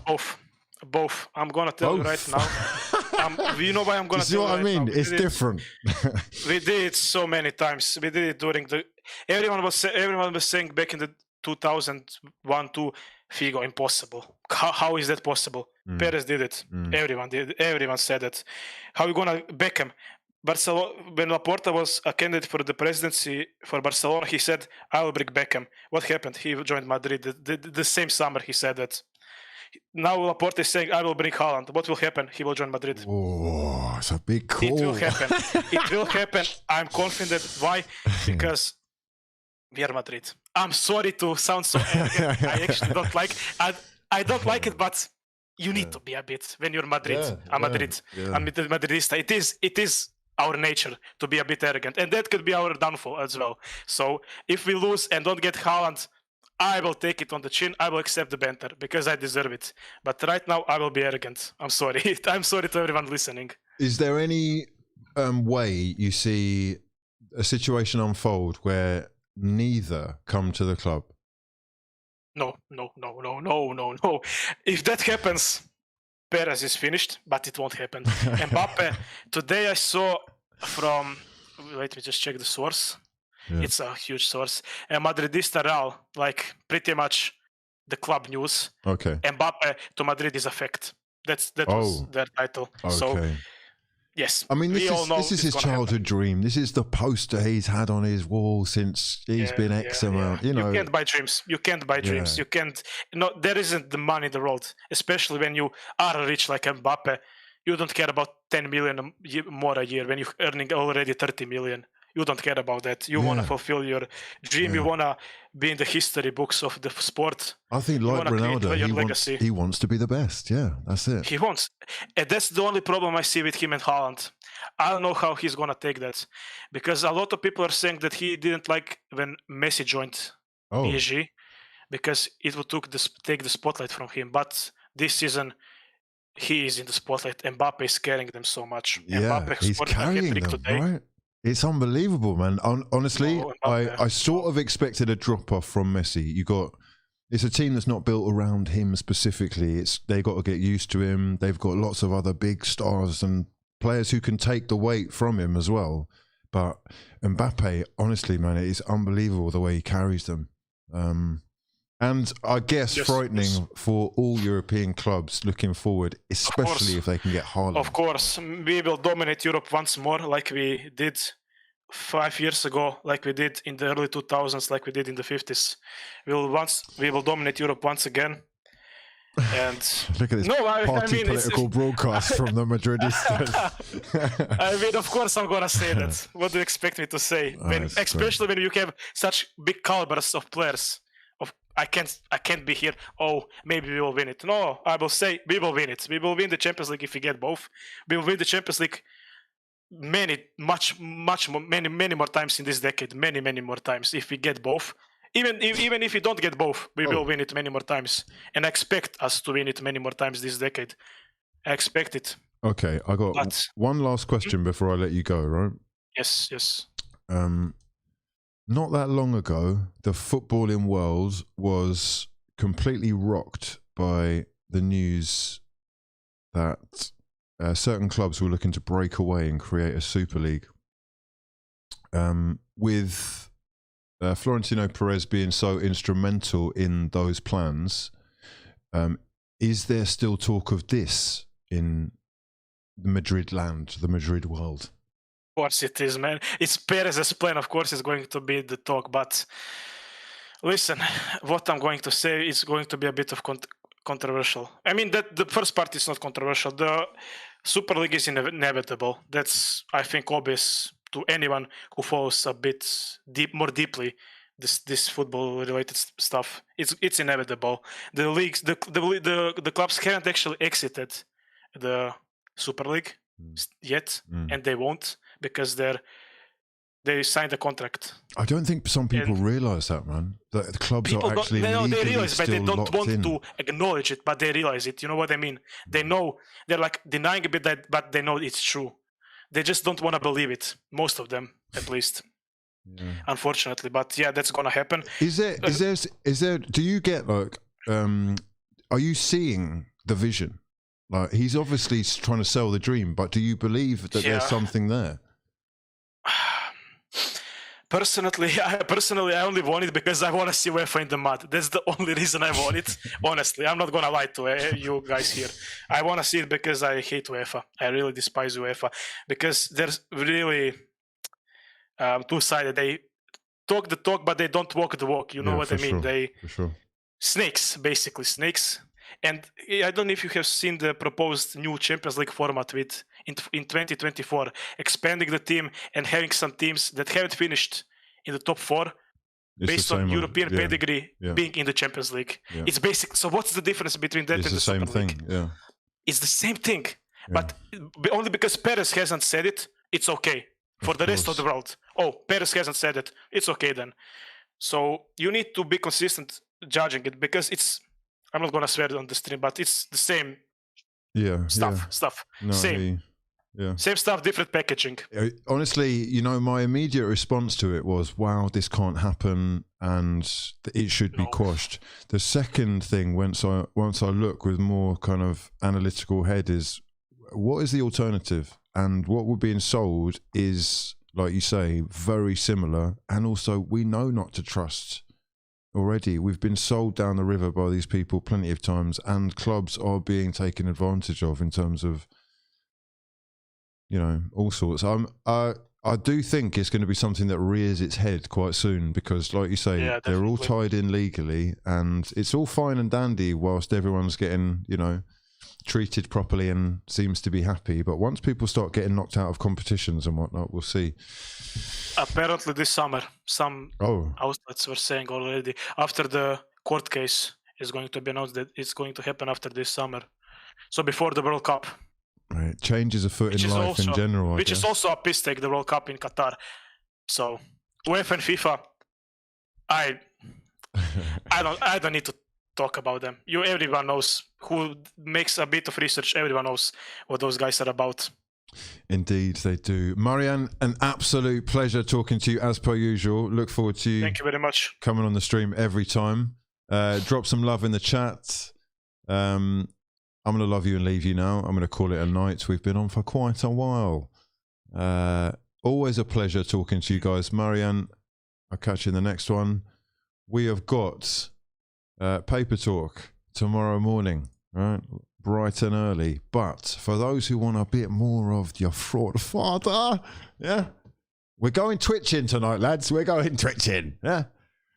If only because I've had about 4 coffees and I'm definitely not going to be able to get sleep for the next 2 or 3 hours. So we'll have a little bit of FIFA. We might start with some F1. We'll move over to some FIFA. We'll do some NBA and then we'll pass out together. All right. In time for papers. Always a pleasure talking to you guys. Much love to your mothers for joining me. Please do smash the hell out of the like button if you've enjoyed the stream.